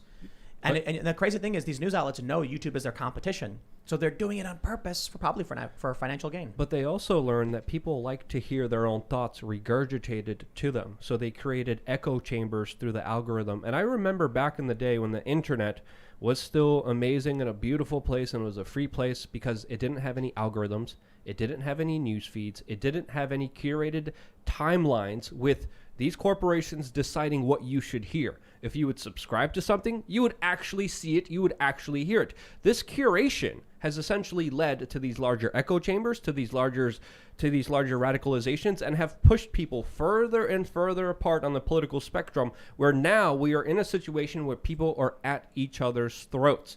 And we have to wake up and realize that this was done by social media. So what makes you think giving all your power to social media is going to fix it? This is such a frustrating thing. You see the direct fingerprint, whether it's the mental health crisis, whether it's the algorithm, whether it's the echo chambers, whether it's them colluding with intelligence agencies and government agencies. Dude. When you see this problem, and they're a part of it, and now you have people saying they're going to fix it all if you just give them all of your power. It's and like, people are falling for it, celebrating this today. You got to be freaking kidding me. It's like the monkey's paw. You know that story? It's like you get 3 wishes, but then it twists your wish. These leftists are like, yeah, censorship, yeah. They're going to get Censor censored. all the bad people. And then then the definition of bad It's like a changes. Twilight Zone episode, But it where really- it's like, it was time now. It's not fair. It's like, why am I being banned? No, everyone was finally banned, and I could finally have peace. And then they drop their phone, and the phone shatters. No, you know that episode, No, right? it sounds It's the awesome, episode though. where the guy like just wants to read, and the world ends. Oh, and he breaks his glasses. Yeah, and he's got big, thick glasses. So I'm imagining it's like a leftist demanding everyone be banned, and then finally, once everyone's banned, he has his phone. He's like, "No, I can look," and he drops his phone. No. Well, It was time information, now. people need to understand, information is key during war. One of the first things that was done during the Iraq war, from some of the reports that I heard from frontline soldiers, is that there was leaflets dropped on populations. Oh, yeah, of course. Saying Americans are coming, they're here to liberate you and here to free you. So this has been done as a part of psychological warfare many times throughout many important battles. And this is the information war ramping up to huge, just astronomical levels, where even 5th generational warfare doesn't put a candle to it, to what's happening now. And that's another term that people should look up and should research themselves when they want to understand what is deeply happening and what is going to happen from here. In Vietnam, they used to blast audio in the jungle, this like demonic sounds. No. And it would scare the I gotta Vietnamese because correct they you. were all emotional and correct they you. wouldn't come out that night. No, I gotta correct you. Talk about informational warfare. It was just like, Let me medulla oblongata. let me correct you. Please do. During Vietnam, the U.S. would blast audio of wailing Vietnamese saying, "Why did I do it? I made a mistake. Run while you still can, or you'll be trapped here for eternity like I am." Because their religious belief was that if they weren't properly buried, they were trapped to roam the area where they died forever. The problem was it was too effective. And the South Vietnamese, I believe it was the South who was working with us, panicked and ran when they heard it. But imagine you're in the jungle in the dead of night with your gun, and then you hear a wailing, ghostly voice crying and begging you, saying, "Don't become trapped like I am. Run while you still can." Psychological warfare is crazy stuff, man. That's what It's like you know that old fake story about the general and the pig's blood. Apparently, it's not a real story, but they talk about this general who, after killing a bunch of Muslim soldiers in the Middle East, poured pig's blood on them and left one alive and let him leave, so that he went and told them, and then they all stopped fighting. I believe that story's not true, but people tell it all the time. The idea being that he's like, "Oh no, it's this is bad. It's against their religion," and so he panicked, told everyone, and then they refused to engage. Psychological warfare. Oh, you know what? It's simple. Pen is mightier than the sword. Well, That's what they say. The first step in it is to control communication. Once you control communication, once you control what people can and cannot listen to, you have such a severe advantage over your supposed enemies, or even someone you think are the Nazis. You know what Trump's mistake was? He didn't watch Revenge of the Sith. Okay, because I just watched Revenge of the Sith. That and was his mistake. you know what Palpatine did? Smart. Palpatine feigned a assassination attempt. Yep. You know, when Mace Windu comes in, and then Anakin's there, and then he's like, "Don't let them kill me. I'm too weak." And then Anakin, ends up killing Mace Windu and everything. I'm kidding, by the way.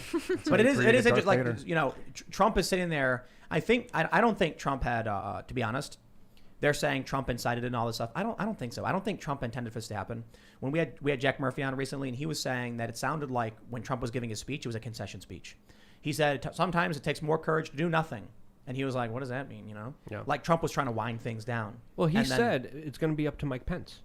Yeah. So, like, he made sure he had no responsibility at all. And everyone was like, okay, let's see what Mike Pence is going to do. And he released that statement, which got around. Somebody tweeted something really funny. They said, how long until Trump uses the presidential alert system to send a message? I was just thinking about that when he's going to presidential alert his new Parler account. Yes. Well, there's Like, even F there's them even all. some scuttlebutt of them creating their own social media network. So Well, he said that. That's That's I'm what they opposed should to do. that. They should use the Minds code. They should take the codes there. Take the code and just build your own do network it. with We Minds need code. a government site, man.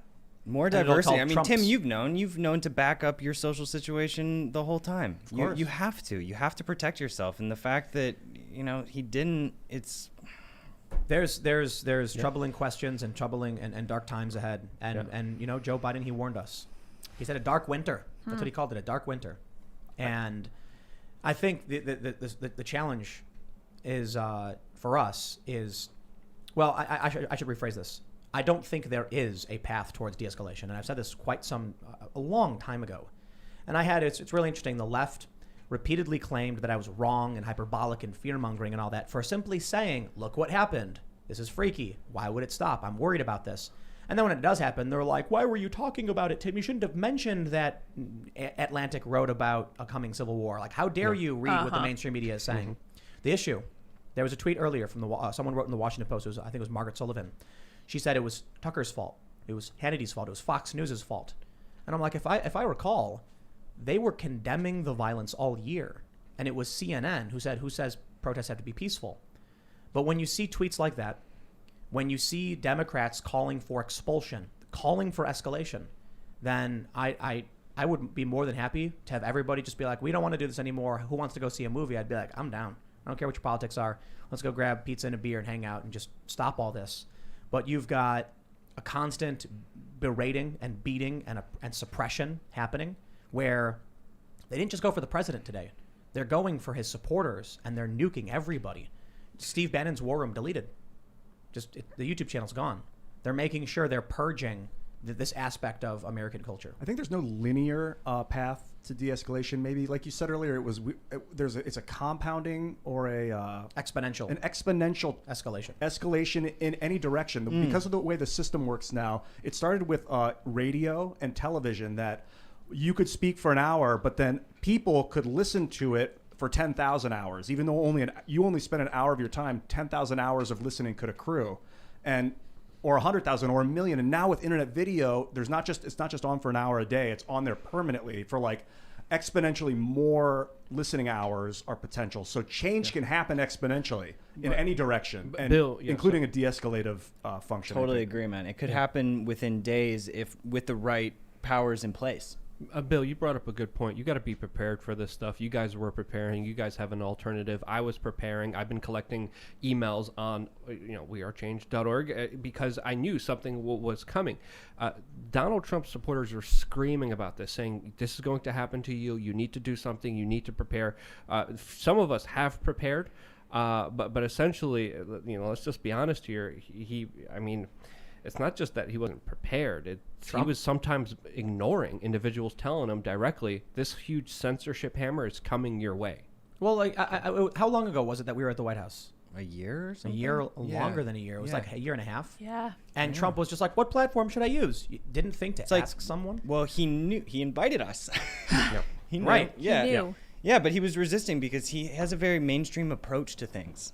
It seems like I don't know. Yeah, he's an old guy. Yeah. And he's very TV, watches Fox and all that. Mhm. And he could have had, I don't understand why Dan Scavino didn't. He's savvy, Or at the time it was Brad, what's his name? Parscale. Parscale. Yeah. Why didn't any one of these people say, let us run the account for you? We'll set up a Parler. We'll set up a Minds, That's whatever. so I mean, easy. what really worries me is just the normal people sitting on social media watching the preaching happen and, glorification of this kind of event. And like people with good intentions actually do think that this is helping. And that's what's really scary. It's like people genuinely believe that this path is going to make the world safer.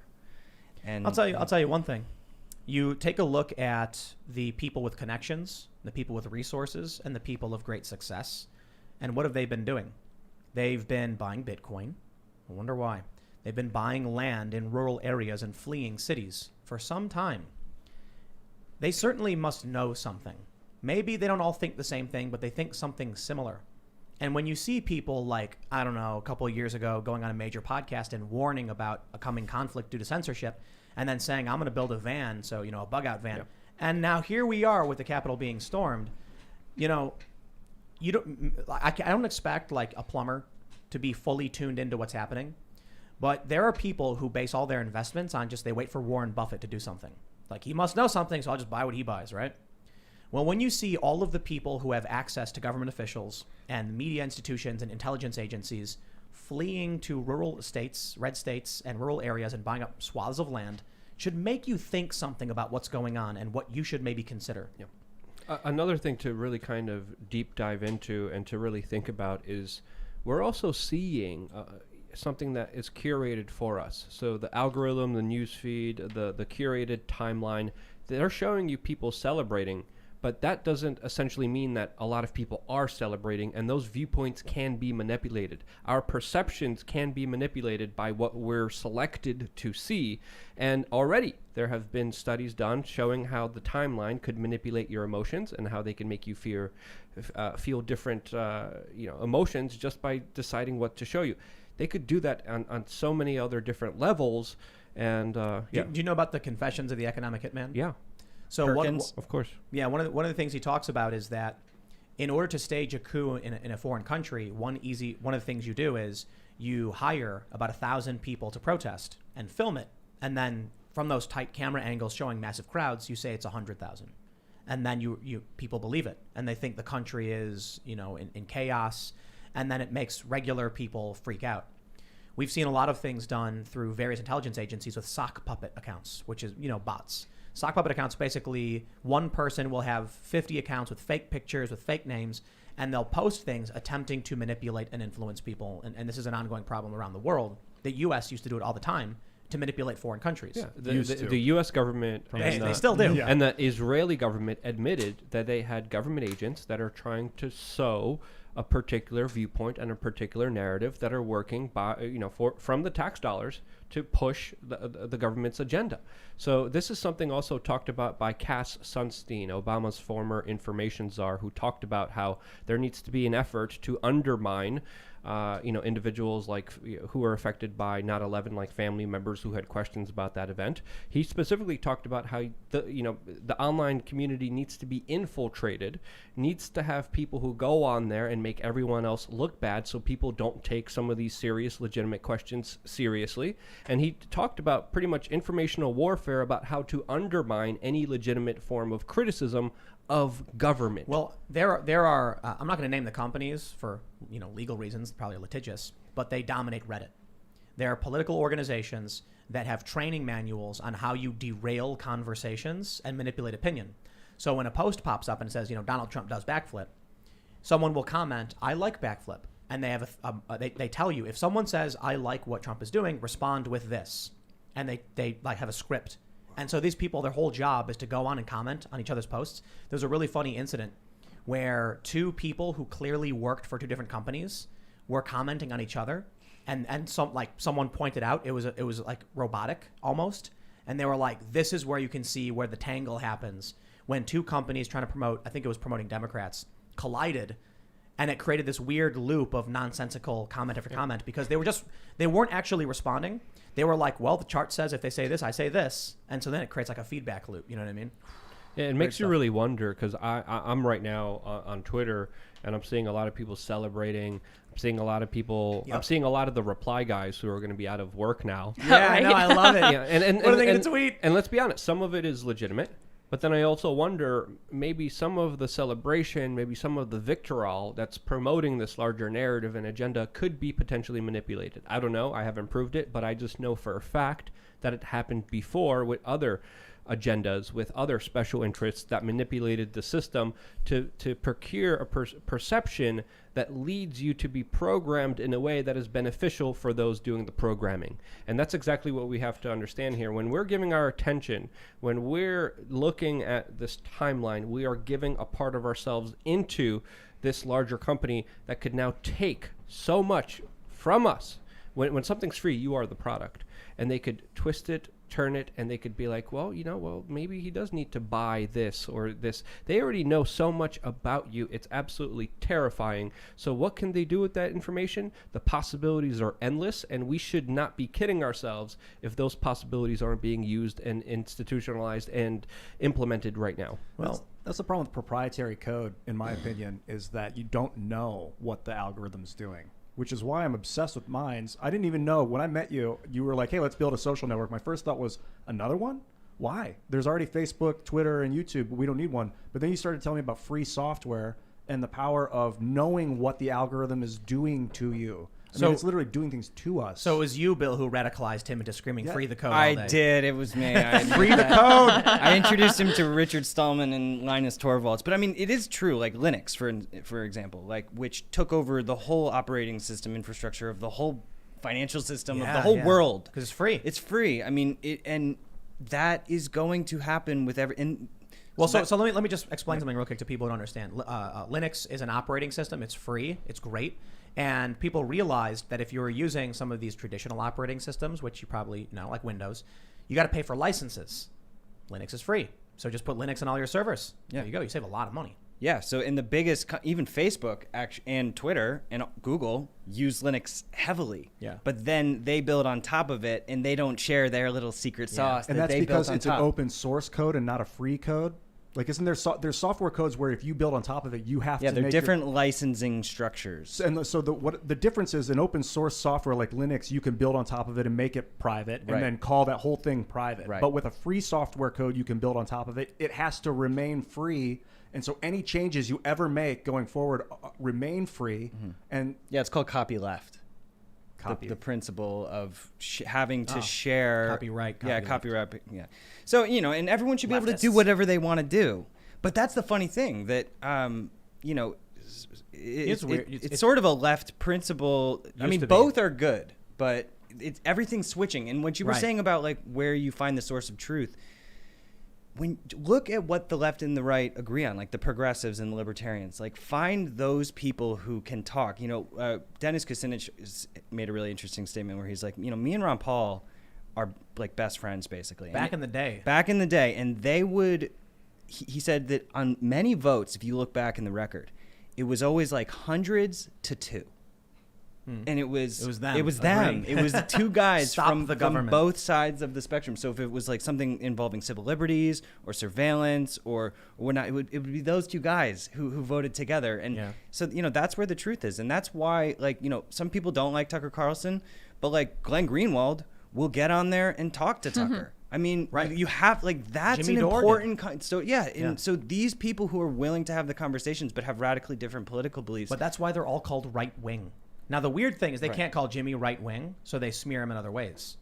They call him a shill or whatever because he's not right wing. He's like screaming, "We got to have Medicare for all, and they're not fighting for us." It doesn't work. Right. But he criticizes the Democrats all the time. Now Tulsi Gabbard, she's not right wing. She's also for universal health care with private insurance.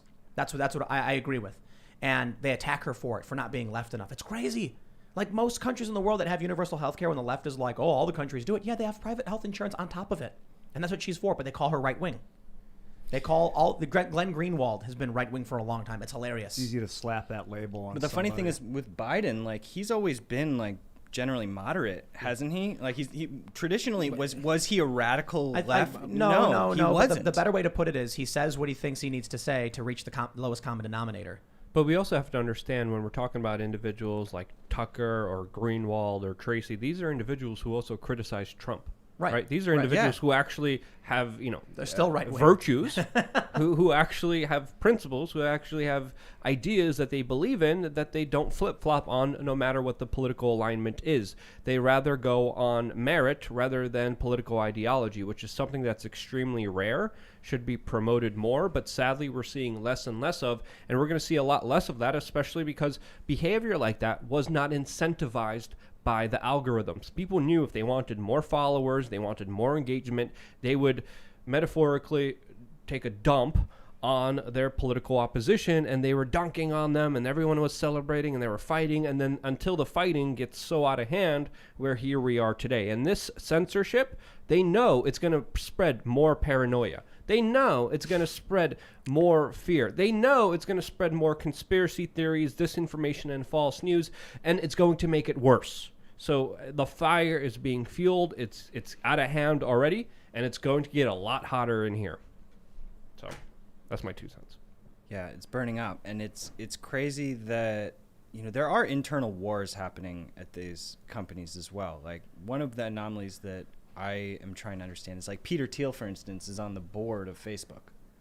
He was a big Trump supporter. I didn't realize he was with Facebook. Yeah, Wow. Peter Thiel was Facebook's first. Do you see the movie The Social Network? Yeah. You know, when he walked in that guy's office and he Yeah, gave him his first 100K check or whatever? That was Peter Thiel. Peter Thiel's like a traditional libertarian guy. Yeah. And granted, he does invest in companies that I think have really bad privacy abuses. I mean, Weird. Facebook, Palantir, these kinds of things. But he's also big on Bitcoin, and he's playing both sides of the spectrum. And so it's just like Yeah, where's he been? unbelievable that they're not seeing the long game here. Yeah, his argument with starting Palantir was that there was going to be a 21st century spy tech, and so it may as well be us because we have good intentions for Right. people. Oh yeah. Yes. that was his argument. mentality. Right. I Well, hear a lot of dictators use that same kind of logic. Right. We should go to super chats. Yes. So, Relate. man, we got so many super chats in today that once we get too many, YouTube starts removing a bunch of Thank them. you, So- guys. Well, no, that's bad. We're I mean, it removing means them? yeah, they start. Well, the too many come in, and then the old ones just fall Oh, off. okay, roll but over. you still get to keep the. Well, the money. Oh, yeah, came yeah, in. Tweet me out. I'm just I saying. thought they like tweet- I use they refunded Twitter now, people. I'm just saying I feel bad for It's just people so whose convenient. messages, Yeah, I feel ended up bad. getting Yeah. erased. I like to read them. Yeah, so about half an hour's worth of super chats, Sure, are gone. tweet Sucks. any ones that you got on Yeah, tweet 'em at us, destroy. for Tweet sure. them at us. Let's see Yeah. what we got here. So Twitter. if you haven't already, smash the like button, subscribe, hit the notification bell. And if you want to support the show, you can go to timcast.com/donates to donate directly, assuming, eventually something happens to this channel. But we should have the full site up and running soon. Yes. And by Smash that- soon, I oh, mean like sorry. a few days or so. So that'll be good. And then we'll have, exclusive content on the website, and it'll be great. But let's read some of these super chats. Let me also suggest you smash that gorilla and Yes. buy a T-shirt. Oh, and I'll let you guys know, yeah. the I Am a Gorilla T-shirt is officially up on the It's Teespring here. store, but YouTube has to approve of it. So if you go to the Teespring store, which I think might be linked below, I don't know. It's in It the is, yeah. description. Then there's the I Am a Gorilla shirt. It's in there. I saw you guys bought a bunch of Harumph T-shirts Yes. last night. That was exciting. Oh, man. did they? Yeah. They did. Well, next we're gonna put the gorilla one up. Oh, yeah. And then we have the I Am a Gorilla Love Yourself, which will be fun. I like it. Correct. Daniel Maxwell says they want to prevent the center and right from organizing and planning out a political counterattack. The problem is doing this is going to force us closer to a violent solution, which is not going to end well for anybody. I think I don't think there's an organization necessarily other than they don't like the other is bad. I think both sides think the other is bad, and one side is calling for censorship and one side is calling for free speech. The censorship side is winning because these people are squeaky wheels that never stop complaining. When that and they control news organizations, but I'll leave it there. Somebody mentioned that Trump tweeted using the government account. Everyone go read, which we did read. Yeah, which I was deleted interesting. it. Let's see. That was an important one. Omega Blade says, "Can you bring the puppy back in to help promote a healthy, safe space during this time of strife?" Tim doesn't want the puppy in the house. You can bring it in the show if you want to go bring the puppy. Lou doesn't want to get up; he's too lazy. Puppy. The puppy peed too many times. Yeah. A few. It's a lot of work. We're training. He's chewing her, up the carpet too. Running around, shaking, all flopping, all happy Aw, like a she's dog. so making cute. everyone joyous. Aw. All right, let's see. S-Head says, I've seen too many people calling for revolution and all the actions that will be the precursor to civil war. Everyone needs to watch the Peter Capaldi Doctor Who speech about revolution. Maybe then they will understand where it all leads to. I wrote a song about that. Yeah, I What's wrote a it song. called? It's called Will of the People Oh, yeah. Where You can guys should people check- listen to it? on this Oh. YouTube channel.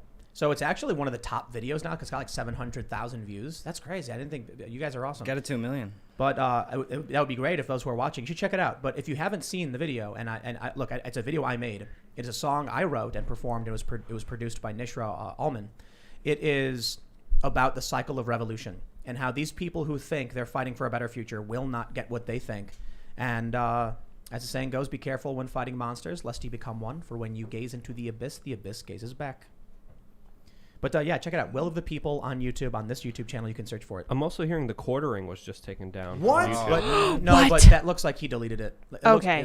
So That's the initial reports, unverified now. But what I'm seeing on Twitter, it says the account doesn't exist, I got to message as him. opposed to this account has been suspended. You know what I Okay. mean? Jeremy got rid of his YouTube channel? No, Twitter. Oh, Twitter. But he Okay. did it before. He's done it before, yeah. Oh, yeah. protests. It's not new. All right, let's see. Timothy Hediger says, terms of service greater than First Amendment. Well, that's the problem now, isn't it? Yeah, does mine's terms of service strictly adhere to the First Amendment? Mostly, but like there's certain things like malicious spam that isn't in the First Amendment. So I've been there talking a are- lot about rewriting a Bill of Rights, like an internet Bill of Rights. There have been People- documents. I mean, there's like the Manila Principles. There's the Santa Clara Principles. There's a number. Like, yeah, go to ManilaPrinciples.org. Actually, it was drafted by the EFF, who, you know, in some ways, have, I know. they're Well, it's a I think it's a similar ideological. ideology coming out of them as the ACLU. It's like they sort of start. John Perry Barlow. They're like, authoritarians. but They're no- hardcore also authoritarians. not. Also No, they not. are. No, I mean like They're there are pro-censorship. very good people that I know at the EFF who are not Used to be. pro-censorship. They're not pro-censorship though. I As mean, an organization, they tweet pro-censorship stuff all the time. I used to be a big advocate. I donated.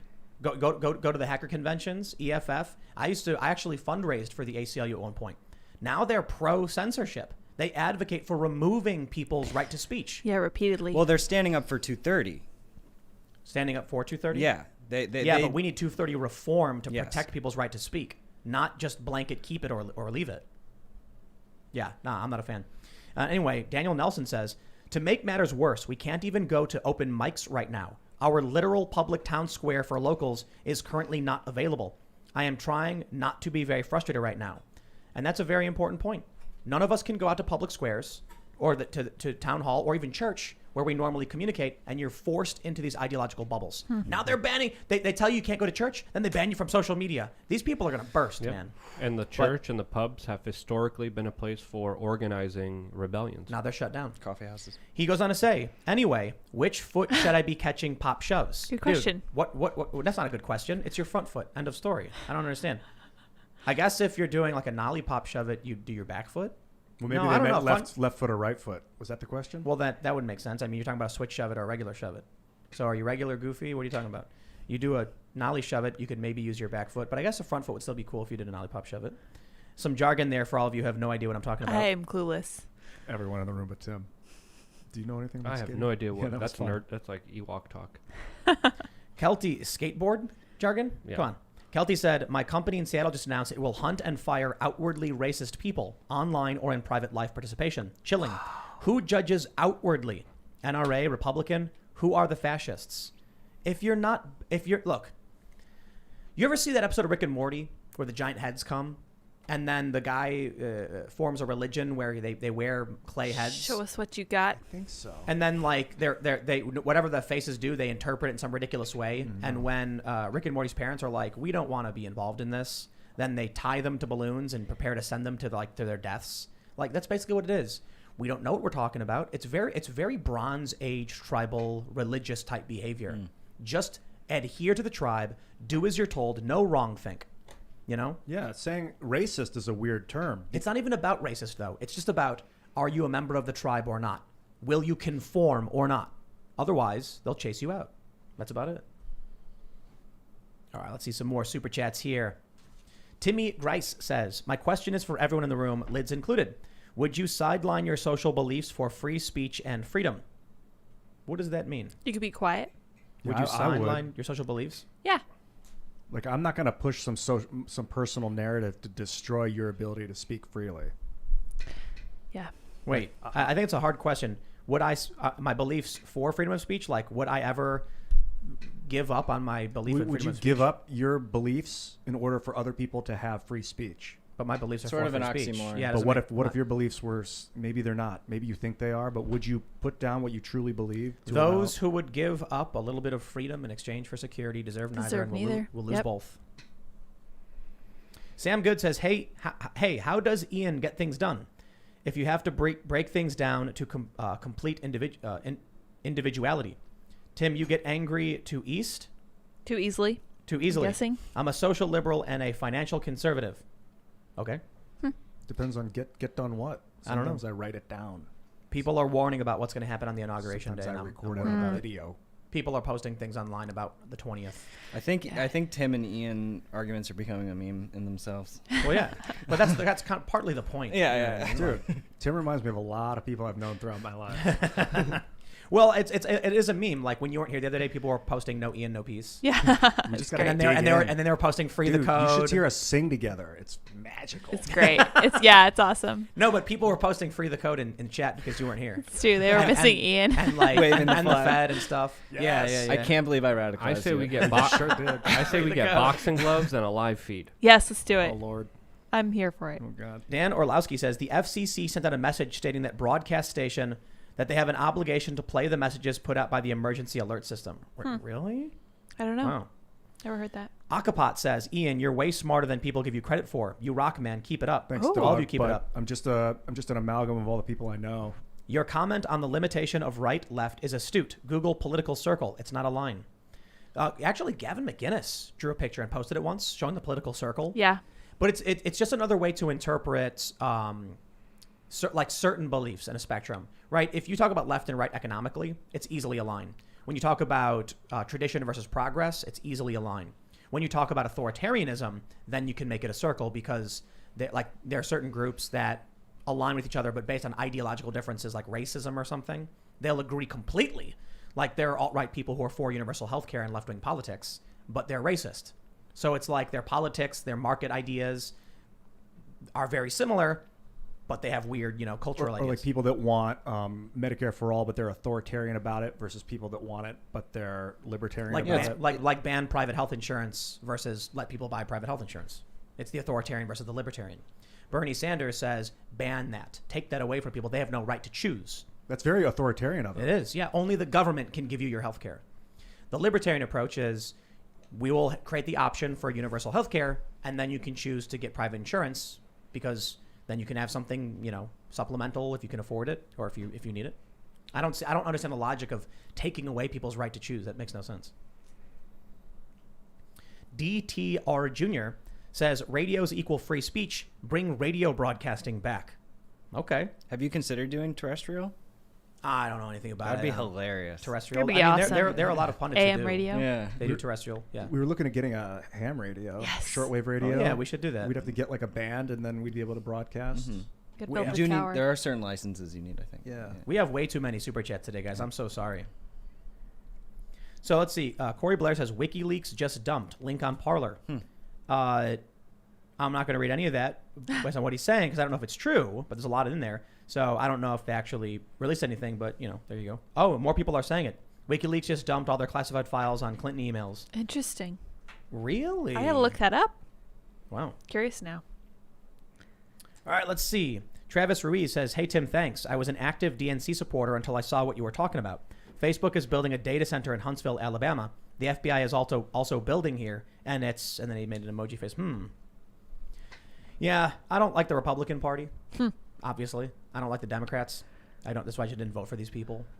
Donald Trump was different. But not like Donald Trump is necessarily a good president. Look, I think in terms of certain issues that I've talked about, particularly war and dealing with critical race theory, he's been a lot better than any president in my lifetime. Like, no new wars. Yep. He's had problems with some conflict, but it's been, Once I found out about the drone war and his escalation and secretization of the drone wars, I lost a lot of respect for Donald Trump. And that was only like a few months ago when I was talking to Luke about it on the show. I didn't realize that he had secretized government authorization of drone strikes now. It's like on the high command of the military. Dan Scope says, Order 66 has been called. The Jedi, defender of law and order, have become enemies of the Republic and must be removed. Next step is transfer emergency powers to the Chancellor to get us through the crisis. I just watched Revenge of the Sith the other night. Man, it's so different watching that movie now that I'm older. I can't remember when did that come out? Like 2000s? 2001 is when the first one came out. The first prequel. Yeah. But man, the dialogue is so corny and like oddly acted. I mean, what's his name? George Lucas, just not a good dialogue writer. I don't Yeah. think so. And his directing, making him act that way was weird. But it is. I don't know. I think it's an interesting, analog in a sense or analogy, like Order 66. They're now purging people. I wouldn't necessarily call the people being purged Jedi, because it's nuanced politics Maybe here. force sensitive. No. Well, depending on who's getting banned, you could say that there are people who are perspicacious, What's that mean? an acuteness to comprehension of reality, like, Oh, that's awesome. yeah. Oh, like perspective. Yeah. Right, yeah, perspicacious. Yes, let's see. Nate Hammer says removal from office after impeachment requires 67 senators, 2/3 to vote for it. That's right. So a simple majority would not be enough. It's not going to happen. I mean, I really don't think so. There are people posting something. I've seen some Democrats post this. They said something to the effect of Josh Hawley and these other Republican Congress members of Congress will gladly accept a Trump fundraiser down the line. And I'm like, yes, they will. But what they're trying to imply is it's a bad thing that must be stopped. What do you mean Trump fundraiser? Like in the future, Trump will hold a fundraiser for political candidates. Oh. And then they'll go and shake his hand and all his supporters will be there. And some outlets have said he'll be a kingmaker. He'll choose the winners and losers when it comes to the Republican Party because they love Trump. And the argument from these people who are posting about it is that it's a bad thing that must be stopped. That they can't, what did ABC say? ABC wrote an article saying, how do you cleanse the Trump movement, from the Republican Party or whatever? Yeah, that's scary language. Nightmare. Exactly. Yeah. Right. Key Low says, if they expel all the senators and reps that supported Trump, how do you think the states they represent will react? Secession. No taxation without representation. If they expel representatives from a state that supported Trump, that would be crazy. The senator, there's no representation for the state. It would be outrage. Well, and what were you talking about before about sort of the governmental sort of check that they're doing on people's beliefs with cops? Luke brought that up. Luke brought that up. Okay. Well, I'm just looking at my Twitter. Sorry, I was distracted. There was something I just going on. lost 1,000 followers Just now. Mass purge going on. It's crazy. But you were saying that like the cops are going to be vetted now? They're going to go and check them? Well, there was a new report that the Capitol police officers will be investigated for ties with white supremacy after Debbie Wasserman Schultz, Congresswoman, released a statement saying that she thinks that there was insider. It was an inside job? Yeah.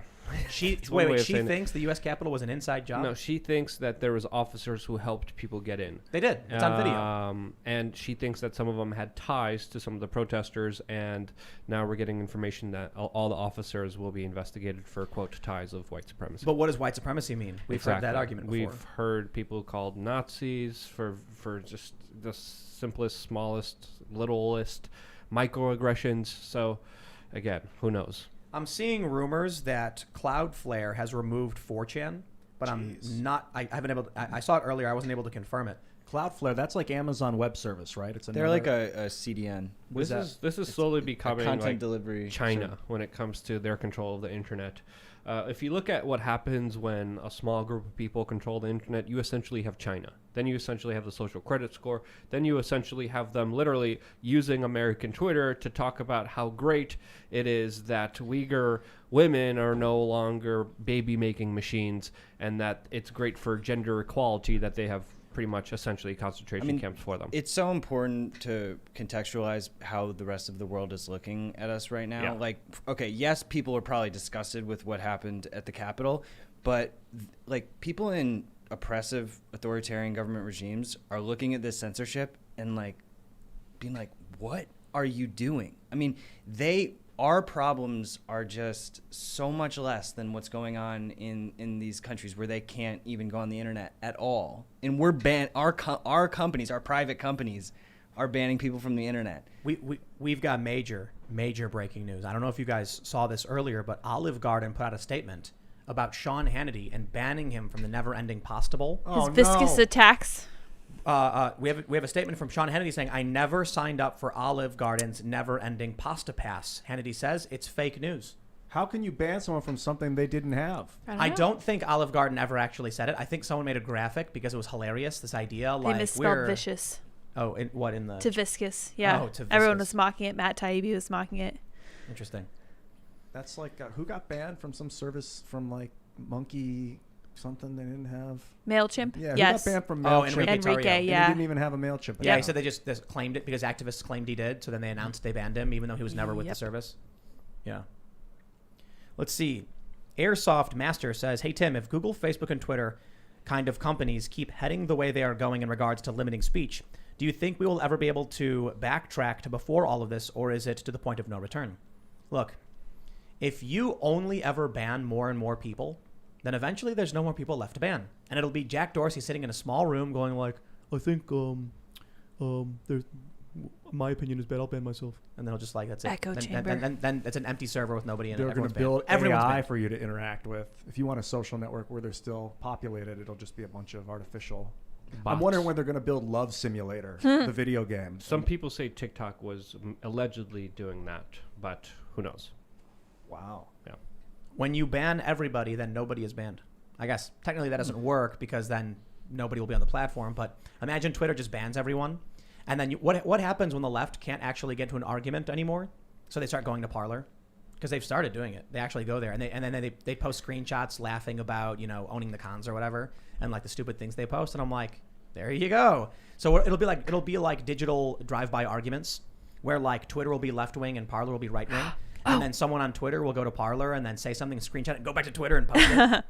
It looks like they banned Rush Limbaugh. Whoa. Yeah. Twitter so, did? Yep. Good times. Yeah, he's totally gone. I don't think we're ever going to be able to go back to where we were. No but way. We'll be able to move forward to a different dimension, like a different way of internet. Like I don't think the centralized proprietary services are going to be the future of social It's gonna media. change. Yeah. It'll be more of a decentralized. I like this Arweave blockchain mesh net type. I think there is a large group of people who do want to talk to people who are different from them, and rational Democrats, Republicans, people on the left and right who want to go and find someone that's different from them. There's a pocket of people that exist like that. It's probably a small group. That's more what we're trying to do on Minds.com. Have the conversation, cross spectrum, be open to both sides, not just one side or the other. But it is definitely you can either ride the divide, and that's what all of these big networks are doing, and that's what some alternatives are doing, or you can try to bridge people together, but it's way harder. We got a super chat here from Christopher Yager. He says, "Tim vastly overestimates the degree to which the right would be using social media and internet to organize in a civil war scenario.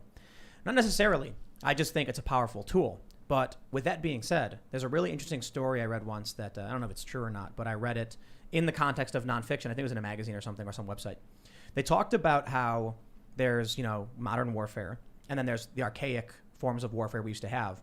And they were doing a training scenario where they brought in a retired, general or high-ranking officer to lead a group to do a war game scenario against the current, military, the modern warfare. And the modern group, with all their new technology and everything, lost to rudimentary and old school tactics and technologies. And what they did was the linchpin for how the retired guy defeated the modern army was that the modern groups were relying on digital technology for communication. And so the old school guy slipped a note into the pocket of a guy on a motorcycle to transfer the orders. And they didn't know how to track what was being done or what they were saying or what they were going to do. And they were trying to monitor communications through radio. And it was just a guy on a bike with a note in his pocket, gave him the orders, and then took him by surprise. It could be just an apocryphal story about not forgetting your fundamentals. Maybe it's not true, but it was a much, much, much longer story about like a war game. Maybe someone online has heard that story before, but it's really interesting because it makes sense. You get caught up in what you expect and you ignore the simple solutions. So yeah, ham radio. People talked about that, and ham internet. You guys know about that? No. There's I don't know a whole lot about it, but people using ham radio to get really some internet signals. Yeah, but so it's they can real transmit slow, data. but you can Right. send like characters and text and stuff. Yeah, using ham. Yeah. Yep. Dennis Attic says, "Luke, where did you get your shirt?" Oh, well, such a nice, great question. Really appreciate that. Yes, you could get my shirt on wearechange.org/shirts, and they go towards keeping me free and independent and here. So thank you guys so much for buying and wearing my shirts. It means a lot to me. Dennis also says, "Tim, you would make my day if you said, 'I am a gorilla,' in a deep voice." I did my best. We do have the I Am a Gorilla shirt coming. It is done. It's on the Teespring store. In the description below is the link to the Teespring store. It should be there. You should be able to see it. And then YouTube has a separate approval process. And then once it's there, we'll feature it. And then the next one coming is the I Am a Gorilla, Love Yourself. See, the shirts we're making are silly, like me with a bubble pipe saying harumph. And then Luke's got these very serious, like the apocalypse is here and we're all doomed. Essentially, but they sell pretty good, and I think it's a great way to meet people. That's I mean, humor. when I wear the shirt, especially the toilet paper one, I have one that talks about the pyramid of control, and on top is the toilet paper manufacturers. Yeah. It starts conversations, and then underneath is the Illuminati, and then underneath is the CIA and the Toilet media. paper. But again, it starts conversations, which is important because then you could see someone is a part of your tribe, someone is thinking the way you are, and it's a great way to build a community. I mean, when I'm walking around, people are like, man, I love that shirt, I love that hat, and I'm able to talk to them and know someone in the community that is thinking the way that I am. So it's a great way of bringing people together. Garhant says, Tim, the military one is the Millennium Challenge 2002, and it's Lieutenant General Paul Van Riper. I'm sure I got a lot of the story wrong because it's like 2002. I probably haven't read it in a long time, but that's the gist of it. So I'll look into that to see if that's the story because it was a really cool story when I read it. Let's see. Scott Brumley says, any truth to Google and Apple banning the Parler app? Yep. Yeah. I don't know if Apple's done it yet, but I know Google has. Yeah. And we already talked about that. Mine's has been through this before. Yeah, you have to basically. To the Parler people, here's my recommendation for how to get out of the Google thing. Email them and say, hey, did you see? Well, for us, we got banned because of an explicit image of a woman naked. It was behind a blur, and I just emailed them back after 6 months, and I was like, you realize Twitter has full porn? And they were like, oh yeah. Yeah. And so I think you just got to you got to find someone inside. Honestly, it's the only way. But like they were accusing you guys of like not moderating or something. Yeah. But you do moderate. Yeah, we do, of course. Yeah. It's so weird. We have like That's deep NSFW filtration tools, and I don't know if Parler has that, but you need that. I'm pretty sure Parler has pretty strict rules. Yeah. I thought they used to be more strict. They were doing like Right. FCC policy. That's what I thought they were doing. But then they switched. Oh, okay. Yeah. I didn't know that. Mhm. Yeah. So it was people were getting banned for like not that crazy. Like it was worse than Twitter. Like swearing? Yeah, they were banning people for like dropping F-bombs in comments. Wow. Yeah. Because it was FCC broadcast standard, and it made sense. Like I got the idea. I don't think it makes sense. No, I mean, like someone had the idea. Like I know. What if we use a TV standard? That way, they can say things you can't say on Twitter, but we're still having moderation. That should be satisfactory because the TV does it. Like you can turn on TV shows, and I'll tell you this: Cobra Kai, right? You guys ever see Cobra Kai? A little bit. I watched the first season. It was awesome. I just stopped watching after that because I don't really watch a whole lot of TV. But they said things in that show I can't say on YouTube. But it was a YouTube original on YouTube. How does that make sense? Pre-vetted. That's crazy. I like the I guy that don't plays know. Johnny. He's a good actor. Yeah, it's a good show. TJL431 says, I'm just joining and I know it's late, but have you discussed Google has taken down Parler? It doesn't work on my Android anymore. Wait, it doesn't work on your Android? I know you can't go to the store and get it anymore. It wasn't working because it was overloaded. So Lauren says, Tim, you said to buy Ethereum and the price jumped 0.15%. Well, Jeez. just before the show, we were talking about crypto, like before we went live, and Bill was like, oh, Ethereum, man, you got to buy it. And I was like, you think I should? And you're like, oh, yeah. And I was like, okay. And then I bought it. So then we were talking about crypto. I was like, Bill mentioned buying Ethereum. I have Ethereum. I'm not a big fan of talking a lot about crypto, but it needs to be talked about. But the risk is there's a lot of people who try and like talk about something because they want the price to go up. Mm-hmm. That's stupid. Can you explain the proof of work to proof of stake that they're doing? Yeah, so I mean, Ethereum is proof of work like Bitcoin now. All the miners are running around the world and basically securing the network, and the miners are earning money from that process. But they're moving towards more of a proof of stake. So you will in the future be able to mine Ethereum on your laptop. Oh, I see. So you can stake your 32 ETH on your laptop, and it's more decentralized, theoretically more secure. But some people like proof of work. Bitcoin is It basically, the big daddy. So it basically just means like mining is the way Bitcoin produces coins. Ethereum is it's the same currently, but but it's it's by going holding. to be transitioning. By holding a certain number of the coins, you facilitate the Ethereum network. Is that But what you it have is? to stake them into the protocol and run Right, a right. program on your computer. Oh, Yeah. But that takes up energy and costs money. Yeah, well, I mean, like but mining. you can run it on a laptop. Like the thing with I see, Bitcoin mining, you need serious equipment to be able to have it Interesting. What is have the cost program benefit. called? It's just the ETH protocol, Got like an ETH full node. Hmm. Yeah. You have to explain it to me, I guess. Yeah, Yeah, you are is it hard? and basically you earn interest. So you earn like 6% a year by staking your ETH. And you need 32 of it. Yeah. And Okay. where do you need to put it in order to start staking it? I'm honest. I honestly don't know. You get 6%. Yeah, you get 6. That's huge. Yeah. And there's actually a cool, this is a little bit of a name drop, but particularly for Bitcoin, you can earn interest at this site BlockFi. This guy, Anthony Pompliano, is on their board. He's definitely anyone interested in Bitcoin, check out Pomp. He's an animal. He's amazing. I went on his podcast a couple years ago. But BlockFi, you can earn interest on your Bitcoin and ETH just by holding it there. Now, granted, I'm not necessarily recommending that because you're putting custodial custody with them. But it's this. I mean, Gemini and Coinbase, you're giving them custody. So the beauty of crypto is you can hold it on your own device. You know, Ian, you were saying you got a ledger. Yeah. Which is great. You can do that, put into cold storage, and so you can have sovereignty, or you can use these services that can give you interest.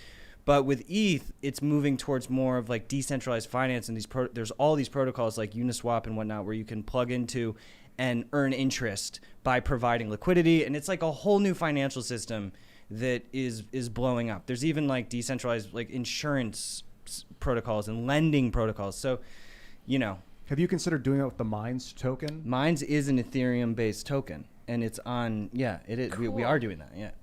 So you'll be able to earn interest in Minds tokens by storing it and by staking it? You will be able to in the future. Excellent. Wait, really? Look at this guy. He's got a smirk on his face when I said that. It's not out yet. Right. That's a teaser. That's a teaser. Where But could definitely check out minds.com/token if you want to learn more about that. Or Minds.com, you know, which is a platform you can use for social media as the Great Purge is. Yeah, and our whole thing has been to help pay people. And we're doing rev shares as well with Minds Plus. Minds.com/plus. We're taking 25% of the revenue of the company and proportionally sharing it with all of the users who submit content to that. Wow. And yeah, so, you know, fiat, crypto. That's the biggest thing that helps, you know, YouTube maintain its position is that it's where you can have a job. It's where you can make money. So that's the big challenge. Most of these networks can't handle it. Google subsidizes it. Absolutely. That is the amazing thing about YouTube. I mean, maybe crypto will be the key. Maybe the value of crypto is going to go up so much that makes a new. Yeah, the library token went from like 2 cents to 10 cents in like the last couple months. I can imagine as the Minds utility token starts to gain. Well, what's the trajectory of the Minds utility token? What's your plan for the next couple of years for it? Coming soon. Oh, interesting. But you can buy it. Somebody just made a comment. Steven Vuro says, just sold my Ethereum and will buy Twitter options, puts. Twitter will tank soon. Let's make some money, boys, and lids. I don't know if that was a good bet. I don't have any stock in Twitter, but I wouldn't be surprised if Twitter tanks with Trump being gone. And maybe it's not thousands of people being censored. Maybe it's thousands of people leaving. That's what I was saying. Yeah. Yeah, the Trump's gone, so they're like, I'm out. Yeah, I didn't even want to mention Twitter earlier in the show just because of all this, what we're talking about today. I was like, tweet me out. Ugh, I feel so dirty. This is, you know what? Exactly. You feel better when you leave. Come to the. Oh, I'm on mine. All of the Trump reply guys, people who built careers off of waiting for Trump to tweet to say something dumb, they're out of jobs. Yep. All of these journalists. There was one journalist from BuzzFeed. She tweeted that my mornings were haunted by Trump, who at 5 a.m. my phone would buzz and I'd have to see what it was. Well, you are now being relieved of duty. Congratulations. Trump is gone. You don't have to wake up early in the morning when Trump tweets. I feel bad for some of these journalists. They're not all the Trump haunting, rage bait. There's like some legit reporters who are like, they're going to make me write about this, aren't they? This is so dumb. And they're going to be like, look, people want to know what Trump is saying. It's all over. It's gone. Dude, Trump's I love off the Twitter. idea that people are going to chase him to some other network just to complain about him. Yep, that's what's going to happen. Dude, I worry about his mental health. I'll be honest. I feel like he gets bullied hard, and he is a bully, and so he asked for it full out. But like the way that people treat him, it's like your family member who you just like their attitude. There's something about them that you just can't talk to them because they're so annoying and they just always need to win. He is that. Well, but at the same time, it's just like people need to realize that's his personality and just get over it. Well, he's also on social media a lot. And anyone who's on social media and doesn't take a break, that has an effect on your mental well-being. I always recommend, and I always do this personally myself, once a year, at least take 1 week or 2 weeks, no cell phone, nothing. No Facebook, no Twitter, no Instagram, no e-thoughting, nothing. 2 weeks, clear. Somebody just made a comment. We were talking about this earlier. Aurora Diaz says, in Rwanda, the media called on the public to kill their Tutsi neighbors and the moderates that defended them. Are we heading towards genocide? You know what's funny? People always think it can't happen here. And I was reading about, you mentioned this before the show, Ian, the Jews fleeing Germany. Yeah. And I was reading about a lot of them did. A lot of Jews in Germany left once they saw things getting crazy. I used to wonder, why didn't they all just leave before when they saw it getting crazy? And I'm not a historian or anything, but I was reading an article that said they thought it can't happen here. And so they just But didn't. dude, if Don Lemon, no offense, Don, I'm not pariahing you, but if someone went on the news and said that to go kill people, it would happen. That's crazy that people would go out there and hunt them down. It's the people are that Listen, animalistic. look, when Cuomo is on, is CNN is basing their ratings, like predicating their strategy upon demonizing 75 million people, they know they've lost the audience and they've given up. So instead of saying, let's make a network that is more balanced so we can communicate to as many people as possible to make money, they said, no, we're not going to get those people, just get the others. What happened was the polarization started getting so extreme that networks started picking a side that would make them money. Because the center don't pay that well. Let's be real. That is the problem. That's honestly the demon that haunts us. It's like we're trying to play the center role and not polarize. But people love the drama. They love the extremes. Well, the algorithms love it too, and they incentivize it. yeah, it And makes I've been money. saying You have to train yourself to want to see people's opinion on the other side. It's actually a reflex that you have to build. I've always followed left and right. Yeah. And that's one of the biggest problems they have. The left doesn't follow the right. The right follows the left. That's a common theme we see on major social platforms. Yep. And so I'll see BuzzFeed writers tweet about Trump, and then I'll see a Trump supporter tweet about Trump, and I'll be like, I see what they're saying.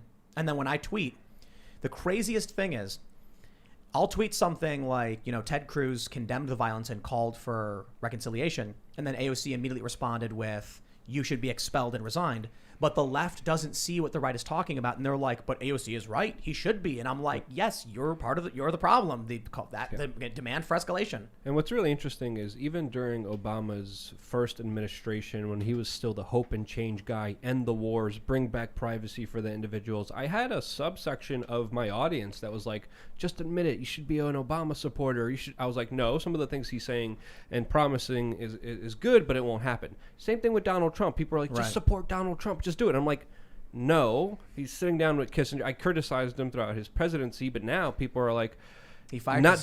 doing anything. They're not doing anything regarding Joe Biden. There is no spirit of hope and change. There is no spirit of people that baseline support him. So it really, really, really makes you wonder what's going on. He's the meh president. Yeah.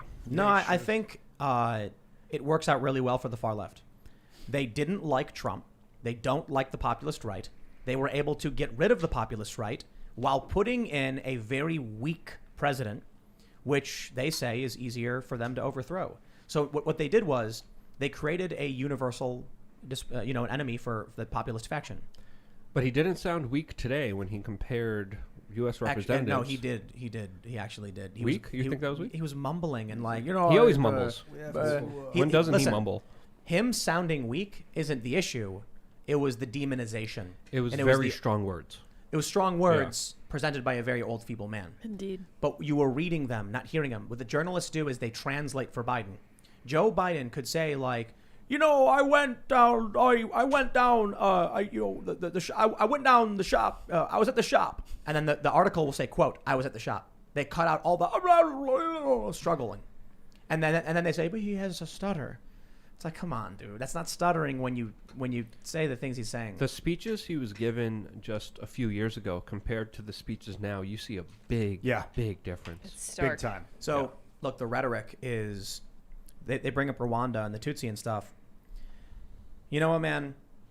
We're not there right now, but they've been saying for a long time to kill the Nazis, and Twitter allows this. Do they say that? Kill them? Yes. Really? Yes, that explicitly. That's like illegal, constitutionally illegal, It started right? with Punch. Punch, Right. yeah, I remember that. And so the issue is, when I was on with, it was 2 years ago now, with Joe and Jack, there was a tweet from Antifa explicitly advocating for violence, and I said, this has been reported hundreds of times probably, so it won't be removed. And then Joe pulls it up, and it's like, oh yeah, wow. They're like explicitly telling people to go take an action and go do something illegal. Twitter won't remove it. So what happens when it's not so much about people going on TV and doing it, but on Twitter, they're literally doing it right now. I bet you can go on Twitter, you can pull it up, you'll find it. And then what happens is they're going to start saying, and they've already been saying, that Trump supporters are Nazis. Trump is Hitler.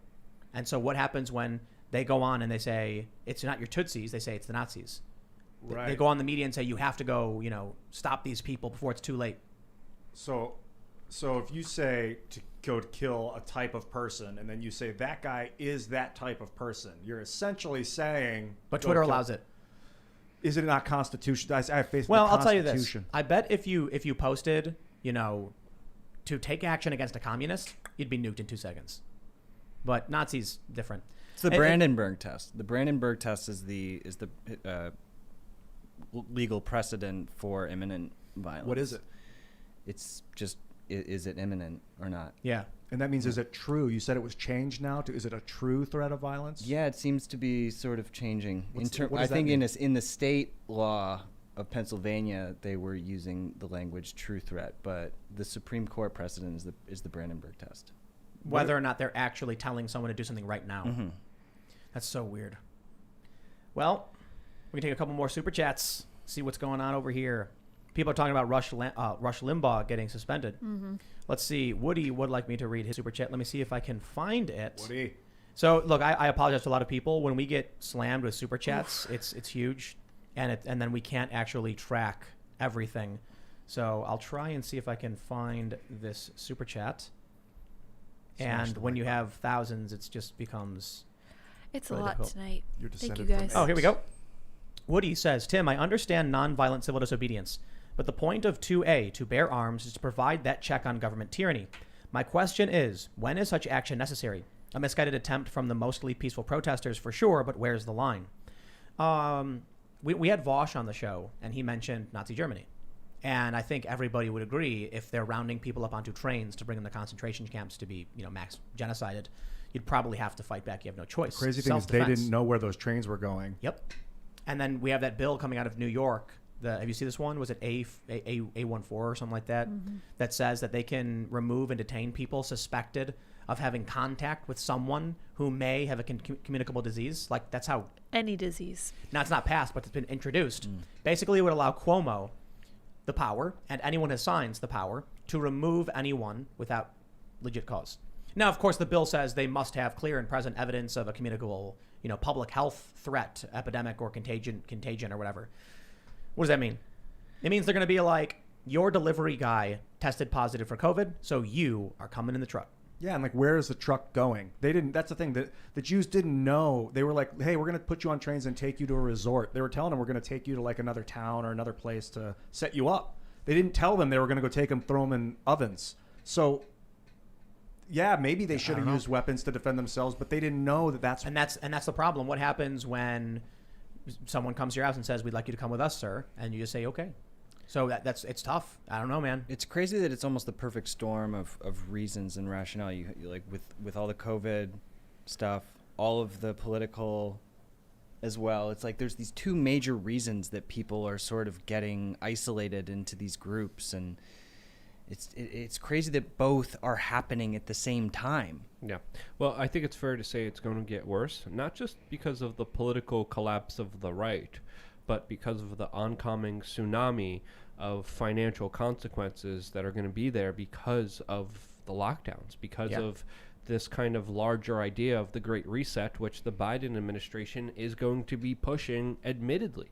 So that's John Kerry said it. Yeah, John Kerry, a part of Joe Biden's administration, admitted that the Great Reset is going to come faster and quicker than many people expected, and it's going to be done under the Joe Biden administration. So when that happens, that's going to be another major ramification. The major efforts to take away people's Second Amendment is going to be another major clash point, and we're headed towards a trajectory that is really, really dangerous for everyone, even if you're in the middle. Especially, and again, not just even if you're in the middle, to the people on the left as well. It's going to be against anyone not toting the official line, not loving the government, not being obedient to them in every possible way. So keep that in mind. We had somebody comment saying that it was really easy to, advocate for peaceful nonviolence or nonviolent civil disobedience when you haven't had your life destroyed by the lockdowns and all that stuff. And that's a fair point, except, a fair point in terms of the stress. I just don't think what they did at the Capitol will actually make things better. It'll make things worse. It'll justify the lockdowns. Like Gretchen Whitmer said when they protested the lockdown, she goes, well, now we got to extend the lockdowns because you all came outside. That's what you get. So I guess what I advocate for is self-sustainability and independence and security. Protect yourself, protect your family and your friends, learn how to survive and be self-reliant. Try and get away from the cities to the best of your ability. But I do feel that, with the talk from Fauci and Bill Gates about this extending into 2022, going through another, year and a half or 2 years of this, I think that statement alone is them telling us they intend for violence. Because they know. We've seen the mass rioting already, now on both sides, the rage that came from this lockdown. Also, that would that would insinuate that they're going to print like another $30 trillion. The money. Yep, and then if they're saying the lockdowns are going to, specifically they said new normal. We'll be in this. Normalcy won't come back until 2022, which means yes, people either are going to get their stimulus checks or they're going to get crazy. Yep, it's almost like UBI is here. Yeah, to a degree. Like they might just keep doing it on a regular basis. And the idea might be by giving people a UBI, but taking away their ability to work and produce things, you end up with people only being able to buy bare necessities. It's almost like if I were to imagine it being on purpose, I'm not saying it is, but it's almost like trying to sweat out a fever. You ever hear that? You get a fever, so you throw all the blankets on and just sweat as much as you can to just end it. But then you got to rinse that salt off your skin. Well, so the idea would be they think the world is being depleted of resources, and it's true to an extent. It is. And there's fishery collapses, and there's insect population collapses, and some really scary stuff going on. They fear climate change, and now the Great Reset explicitly talks about this. And so the idea is simple. Smother everyone, give them only just enough to survive, to eat, and recalibrate them. That's what they mean by the reset. Interesting. So everybody says they don't care about the movies. Verizon tweeted the other day, do movie theaters have a place in the new normal? And I quoted and I said, this is a really weird tweet. It's really weird. They deleted it.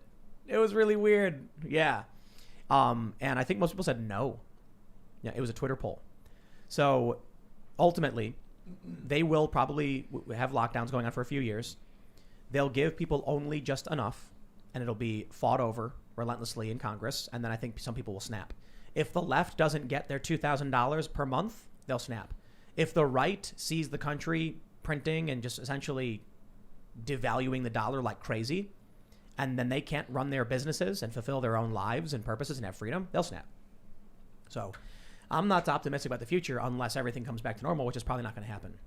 I don't think so. We're $28 trillion deficit or close 27.7 trillion right now, closely approaching 28 trillion. They had to print like $6 trillion this year. In order to match that, it would have to be more next year because the dollar is worth less. So you're looking at least like 10 trillion next year. But we're on a lockdown this whole year, so it'd be like 10 to 12 trillion next year, and then that would extrapolate into 2022 to like another 18 or 20 trillion. So like your dollar might be worth, it's not just 3 times less. It's like we should open the show with the debt clock calculator No. every time. Put It's it depressing. in the corner, pop it up like the smash the like button thing. The federal debt to GDP is now at 130.51%. I hate it. 130. It was at 126 2 weeks ago. Yeah. 124. And then Joe Biden announced his economic team today and his larger economic plans of spending more money to help deal with this. He says, an immediate $2,000 stimulus check. To every person, to every 200 million people. 330, because they give money for kids. So like if you're a family of 5, you, your wife, and then all your kids get compensation. I think kids will get less. That's like a couple $100 per kid. But what is that going to do when the dollar's worthless? People who have bought Bitcoin will, in the land of the collapsed dollar, the man with Bitcoin is king.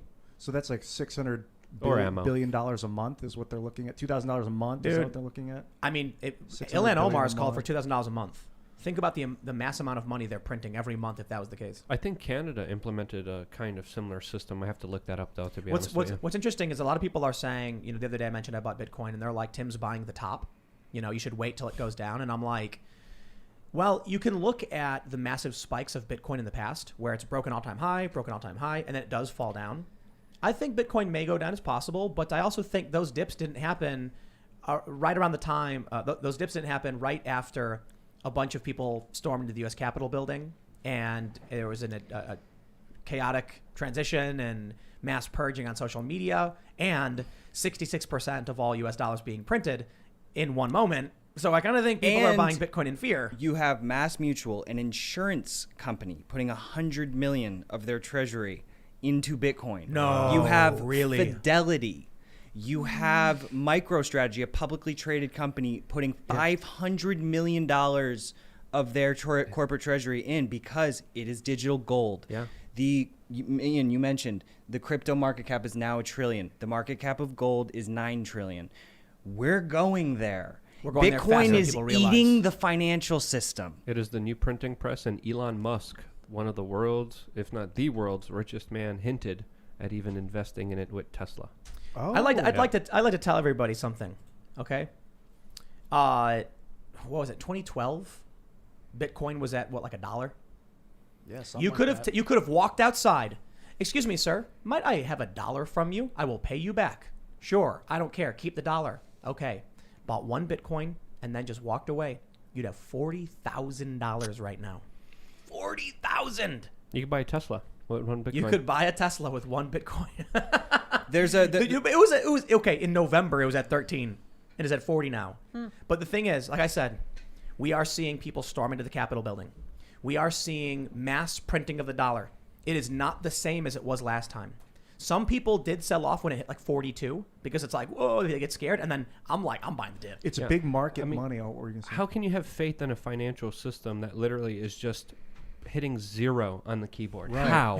How? One problem with crypto is the entire market is $1 trillion right now. The entire crypto market cap of the world is $1 trillion. And so it's going to get really big. The U.S. government just printed $6 trillion. Yep. So they could have bought, for all we know, that market could have been co-opted. Sure. And is being controlled. It probably is by big money. I was talking about this. We were talking about this before the show. Yeah. The likelihood the U.S. had the ability to just buy 51% of Bitcoin to control the network. Perhaps. And you mentioned we won't know. And that's a good point. I'll put it this way.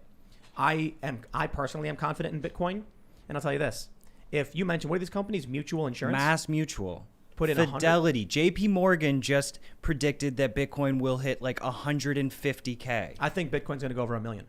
Yeah, absolutely. And I think I'm not going to say that I think it's going to happen. I don't know when it'll happen, but I certainly think so, because if we're talking about $1 trillion market cap for Bitcoin and entropy, meaning a lot of Bitcoin just doesn't exist anymore, it's already out of the supply. 21 million caps. It's $1 trillion for the entire, all the cryptos combined, not just all Bitcoin. the cryptos. Yeah, Bitcoin's at like 600 or 700 billion. I forget what that actually is better for my point. My point is, if these big companies are hedging in Bitcoin and it's nowhere near enough compared to the size of the U.S. economy, then Bitcoin has to become worth more because of the finite amount of Bitcoin available. Mm-hmm. I wonder if Bitcoin's an inferior coin and it's only super valuable because it's popular. First in, best dressed. Yeah. A lot of people have said that. It is the fairest system that we have. What about Litecoin? It's a fork of Bitcoin. I know, and it's like it's like 86 million coins. So they used to say Litecoin was the silver to Bitcoin's gold. Yeah, I don't know. I'm more just bullish on ETH and Bitcoin particularly. Mostly Bitcoin. When Ethereum came out, it was. People were like, this is a revolution. It was like Bitcoin was a revolution and Ethereum is like a revolution on top because the smart contracts, the programmability of Ethereum essentially. Bitcoin was like the Bible. When the printing press came out, it revolutionized. And the first thing it printed was the Bible to show that it was a revolution. Bitcoin is the Bible. It's the first printing on this new revolution of the blockchain.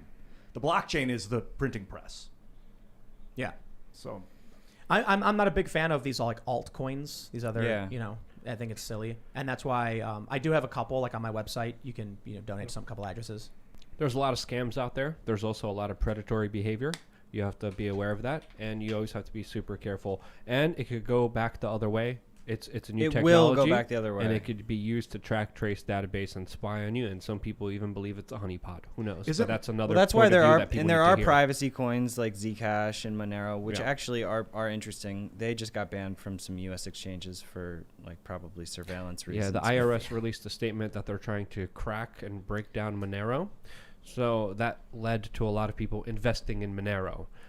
essentially. So I saw Ripple got shredded. Well, they're The proprietary, dude. And the CEO sold 1.6 billion of it without notifying the SEC. I think got in trouble, and now yeah, now I am Coinbase not is a taking fan I was of never a Ripple. fan of Ripple Ripple. was kind of the big brother, big bank coin, and they got chewed up by the big establishment that they were trying to cozy up to. So we got a funny super chat. Let's read this. Minuteman says Elon Musk said he's more worried about population collapse than too many people. If you work out the math of population in Earth's livable land, there's not too many people. Yep. P.S. Got pulled over by a cop who's a fan of yours. How did that come out? Like you got pulled over? Maybe he was listening on the podcast. Yeah, or like were you listening in the car and he was like, "Oh, you're listening to this Oh, Timcast nice. IRL." Probably. Dude, there's a hilarious visualization Free the code, and then he fist bumps him. of all the humans on Earth in a pile. That was Right, it's an actual visualization. Like, it fits in like an area. It's you look up the visualization of all humans in a pile, please. Do Well, yourself there's a a favor. video- It's funny. But look, the issue is not the livable land; it's the impact of a person per And transportation of goods. Well, so we had on Chris Martinson, a PhD, and he said insect populations are collapsing. And that's the bottom of the food chain. It's going to affect birds, going to affect a bunch of other things. And we're going to see that. It's going to be bad for us, plus pollination of plants. So that's a serious crisis. Yeah, there's a great video called "The Overpopulation is a Myth" that brings out some scientific data that kind of suggest a lot of different things that you don't really hear on the mainstream media that people should check out, in my opinion. I think that Elon's Boring Company is way bigger than people realize right now. I was trying to invest in Boring it, but company. I think Tesla owns it. It's still owned by Tesla right now. How boring. Or it's owned by him. It's not public. But once we start living underground, like if we can have livable tunnels, we've just doubled our land space without going very far. Yeah. It is or a tripled beautiful or thing quadrupled or quintupled. that a guy trying to move the world to sustainable energy is now the richest man in the world. And he wants to do 'cause Tesla implantable does solar- microchips in your head. Yeah, that's the odd part. Yes. I don't But think so. They're not chips yet. I think They're just neural. I tethers. think neural. It's a health benefit for people no. who are struggling. I know Brain- that's one of their use cases. Like if we had brain-computer interface on the scale of USB, I think it would be amazing. The challenges are encryption, security, and making sure that when you plug something into your brain, you can't be compromised. Anybody who's a fan of Ghost in the Shell, you guys familiar with Ghost in the Shell? I haven't seen it. Long story short, in the future, people have cyberized brains. People can hack your brain. So that's a consideration for if you get a Neuralink. I'm not saying that. I think a lot of people get scared of it. Like I would never get it. And I'm like, well, look. If you were losing your memory and technology, right? Technology is neutral. Somebody, if you have a parent who has Alzheimer's, and they said with Neuralink we can use a USB that would act as a memory backup and make sure their brain, people would be like, absolutely yes. Yeah. It's just an issue of security. Technology is neutral. It's the application, and so there are risks for sure. Did you see the pig demo of Neuralink? I saw just like snippets. I didn't. Oh really no, there's a pig. Oh, you there. gotta watch it. There are three No. pigs with It's the demo. So and you can hear the data. It's read only right now, so it's just transmitting what the pig's smelling and seeing and showing you as like. binary What's it? impulses. Dolly, I think is her name. I want to. Dolly was the sheep that they. Oh, cloned. Dolly's the sheep. It's like the yeah. Matrix. We got. I probably shouldn't read that. I want to read this. Read it. Sparky the Pyro says apparently 4chan is now trying to get everyone to change their name to Donald Trump and use his picture. It's called Operation Spartacus. I love it. I love it. Well, I can't stop them all. I'm Timothy here for it. Hediger says wrong dollar equation. Why? Turnover is at 0. When money turnover goes from 1 to 2, watch out. Turnover meaning what? I don't know. Unfortunately. 432. Whoa, it's jumping on me. 432 cycles per second says all Bitcoin maximalists are now Ethereum maximalists because they are not stupid. Also, don't count on the blockchain failing except for solar flare or nuclear war. Interesting. You could also store it in glass in the blockchain in orbit, so maybe a flare wouldn't affect it. I don't and know. in DNA. Did you guys hear this? Phoenix says, Tim, the U.S. seized Pirate Bay's Bitcoin, billions worth, and it just moved recently. Look it up. Anyone hear about that? No? Didn't know that. But if all governments who are smart are stockpiling for the purposes of the treasury, and you were saying that there is risk in that, and that there is for sure. I think I have some Bitcoin. I wish I bought a way more, back in the day. And I regret not listening to Max Kaiser. Max and Stacy. Max and Stacy. Love them.